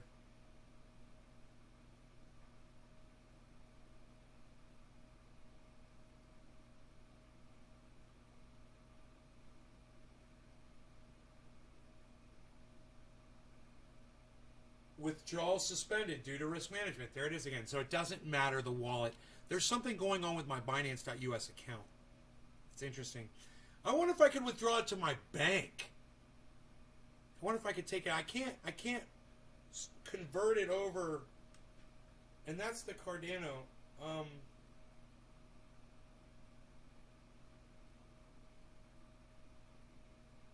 So let me see. I wonder if there's a way to do it. Let me see that.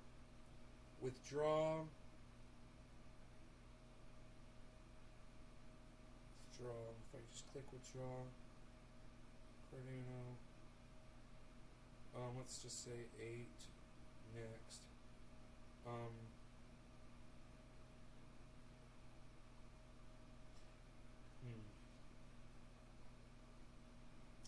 I don't know, man. I don't understand this app so much.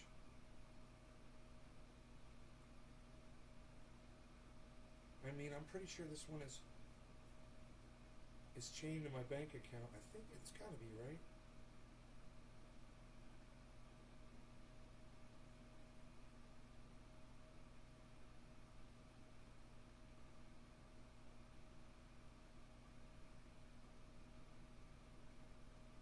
Huh.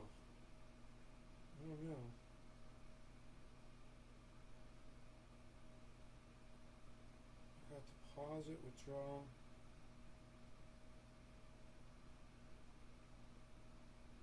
This one I just, oh, what's that? Sell crypto. Here we go. So, like, let's say I wanted to get rid of my crypto, right? And sell it for cash. That's what I need to do. Sell crypto to convert it to cash to get it into my bank account, right? So let's just say I sell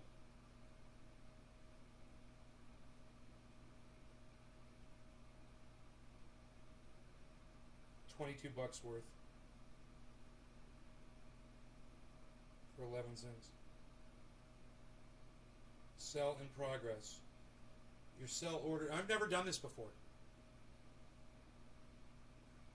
Sell order is being processed. A confirmation email will be sent once the order is complete.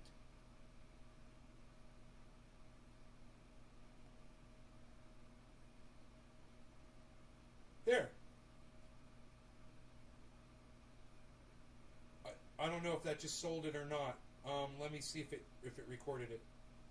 Hey, there it is, US dollars. Deposit USD. Boom. Preview deposit.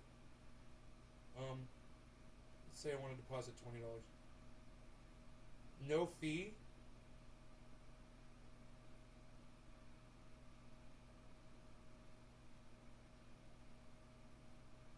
To prevent the risk of chargebacks, note that your ACH deposit can't be withdrawn for 10 days in USD or crypto. Confirm. Deposit in progress. Your USD deposit is being processed. This could take up to 3 minutes. There you go. So I've got access to my money. So you guys all know. Anybody that got freaked out because I couldn't transfer my Cardano to another wallet, I could definitely take that Cardano, sell it, have the cash, and put it right in my bank account. I just did it with $20 worth.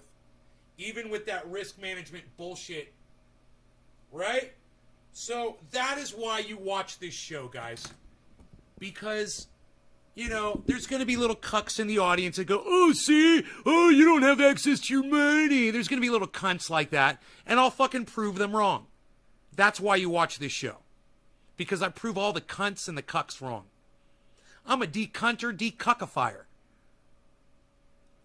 I feel like another cup of coffee, man. We've been live for fucking 3 hours. Well, look at that. Whoa. Okay, so the money has not transferred out. The money hasn't transferred out yet. It's still sitting in my account, but it's there. I got a little bit of money. That's funny, man. I got a little bit of cash sitting in a USD account now. But are they counting burnt coins? 5.7 years and verify it on either scan. You guys like that? All right, so I got access to my money, which is great.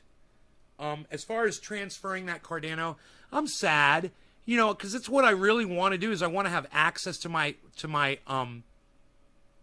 crypto, and I want to be able to manipulate it however I want. Whether I want it as cash, which I don't, or I want to transfer it into Celsius where I can get 4% fucking yearly interest on it. Well, then I want to transfer it, and I can't transfer it. What I could do is I could sell it, cash, take the cash, buy some more Cardano over there at Celsius, and put it right there into that Celsius account. But that's not really serving me. And I've gone ahead and I've opened up a trouble ticket with Binance.us, and we'll see if they respond in the email and if they can fix my fucking problem. And I'm going to tell them, look, I'm just trying to transfer coins around and shit, and you guys are being cunts.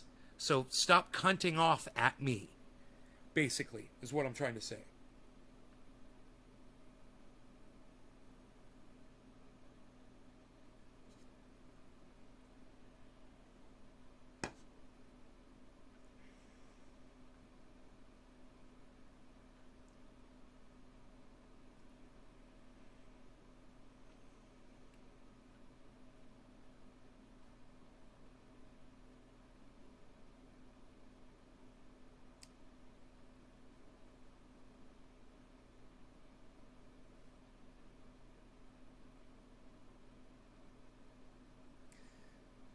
gotta say, man,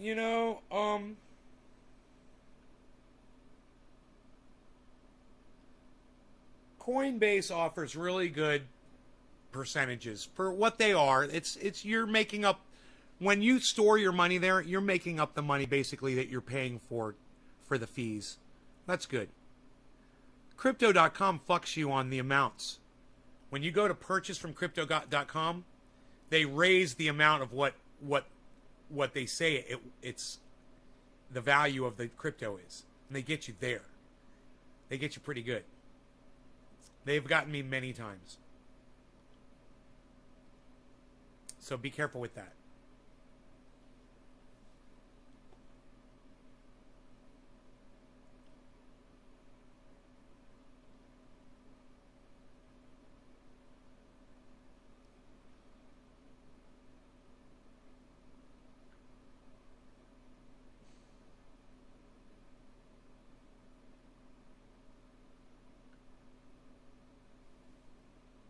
You've received $20 USD. Your ADA sale was successful. $22 was added to your wallet.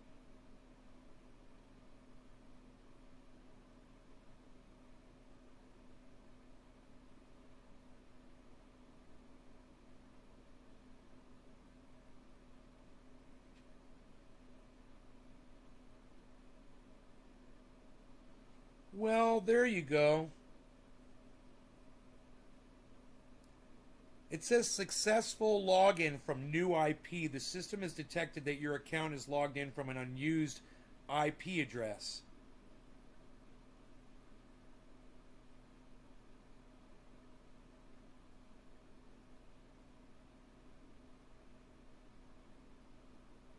Huh.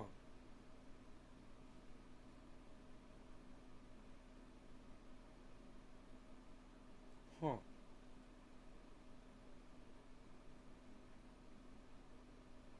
There it is again.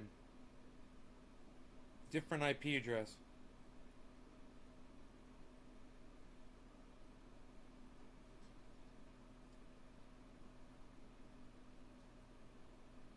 It's my goddamn phone with a different IP address every time.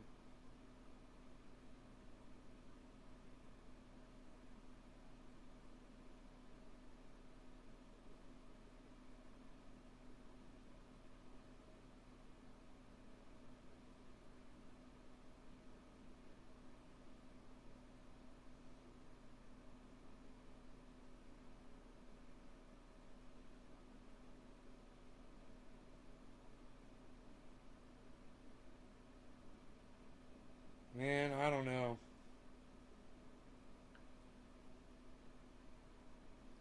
I don't know, man.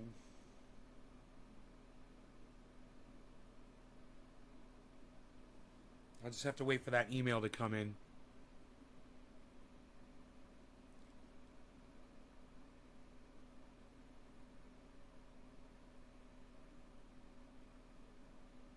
Do you use a VPN? If so, that's what's going on.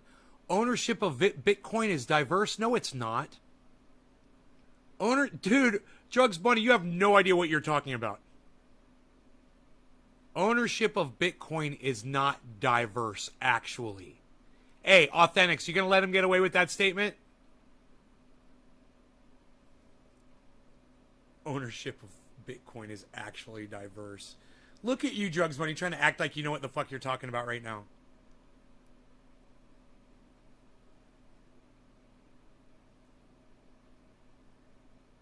Can just type in Glassnode Bitcoin ownership.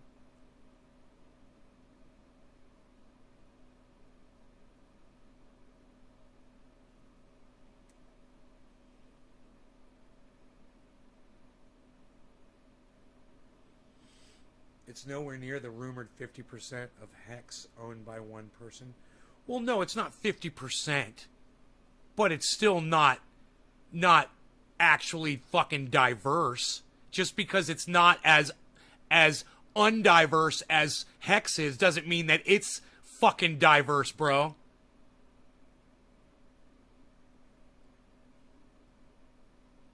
They all own lots of Bitcoin, and Satoshi used to own lots of Bitcoin.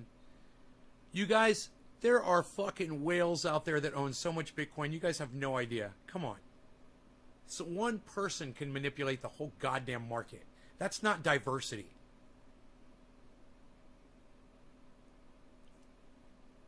You know, some people bought in really cheap and they got a whole bunch. There's a bunch of people that did that.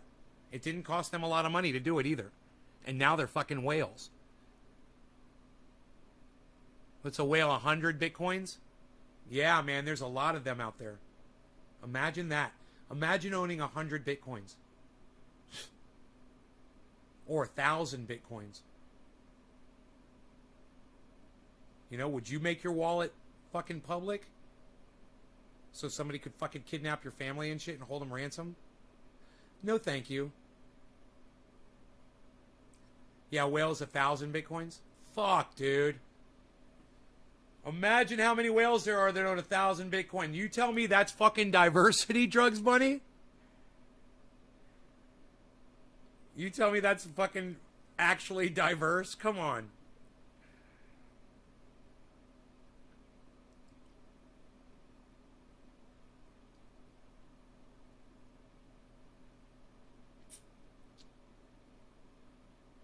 Well, I'm happy that I can access my cash over there at least, so it's not a total lockout of my account. It's just some kind of weird bullshit. Maybe because they detect a new IP address coming from my cell phone.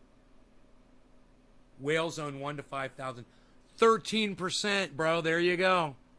Fucking 13%, man. That's manipulation right there, brother. Whenever they and if those people are friends with each other and they get together, think of how much power they have.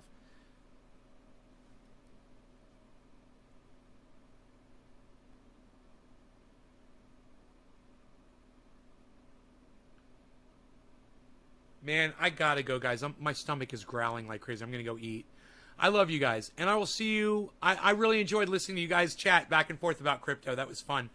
And you guys, I hope the chat was totally on screen for all that. Was it? Yeah, it was. Good. And I will see you guys all later today. Right now, Bitcoin is at 48,500. It is still steadily climbing. Let's take a look at Polkadot that I bought at the beginning of the show. Polkadot is kicking ass, guys. Polkadot right now is 26 cents, $26.70. Remember, I just bought it at $25. I just made a killing. It just went up $1 since we've been talking. I just made a shit ton of money. So there you go. You guys get some Polkadot. It's $26.70 and going up. Everything's going up right now, man. Fuck yeah, I just paid for that. I easily paid for that $100 fucking I easily paid for the $100 fee that I had to pay. License plates, websites, 15-year stakes. All right. Yeah, Authentics, Drugs Bunny, surrounded by Keith. Yeah, let's do this again this afternoon. I mean, I went long, 4 hours almost, 3.5 hours. So let's say 4:20. I could do it. I can do 4:20. Love you guys. See you at 4:20. I got to take some mail out and eat. I got to eat, then I got to take some mail out. I should probably go do the mail first, but I'm fucking starved. All right. Bye, guys. I can eat quick. Love y'all. I will see you guys. I will see you guys this afternoon. You guys, please download Twitter for me. Do me a personal favor. If you appreciate this community, download Twitter. Follow @NaysGarden on Twitter. And retweet everything that you see me putting out there to as many people as you can. And come on over to the Discord server, man. I have a feeling it's going to be soon. I'm going to be hanging out in the Discord server a lot as soon as I figure out my bandwidth situation over here. All right? Looks good. Discord is @NaysGarden, #1766. That's @NaysGarden, #1766 on Discord. Discord.com/@NaysGarden /1766 or something like that. I don't know what the address is. But once you search, if you want to search for the Bye Tarot, thank you for staying for the whole video. I love you, honey. Watch the entire find the entire address. It's I don't even know what I'm trying to say right here. I'm not even making sense. I gotta eat because I can't talk because I have no food in me. So I'm gonna go eat some food. But then I got to go take some mail to the mailbox. And then you guys go to Twitter and you guys check out, I forgot what I was telling you about. Twitter and something else that was really important. I don't know. I forgot. I'll see you guys later. Love you guys. 420. All that stuff. Whatever. Love you guys. Bye. Oh yeah, Discord. Discord is it's at Nays Garden #1766. At Nays Garden #1766. At Nays Garden #1766. Okay. Love you guys. Bye-bye. Bye. Bye-bye. Bye-bye. Bye-bye. Bye-bye. Bye-bye. Bye-bye. Bye-bye. Bye-bye. Bye-bye. Bye-bye. Bye. Bye. Bye. Bye. Bye. Bye. Bye. Bye. Bye. Bye. Bye. Bye. Bye. Bye. Bitcoin's at 48,476, guys. Polkadot is at 2670. I bought it at 2570 and now it's at 2670. So it's gone up $1. It's fucking fantastic. You gotta love it. All right. Bye, guys.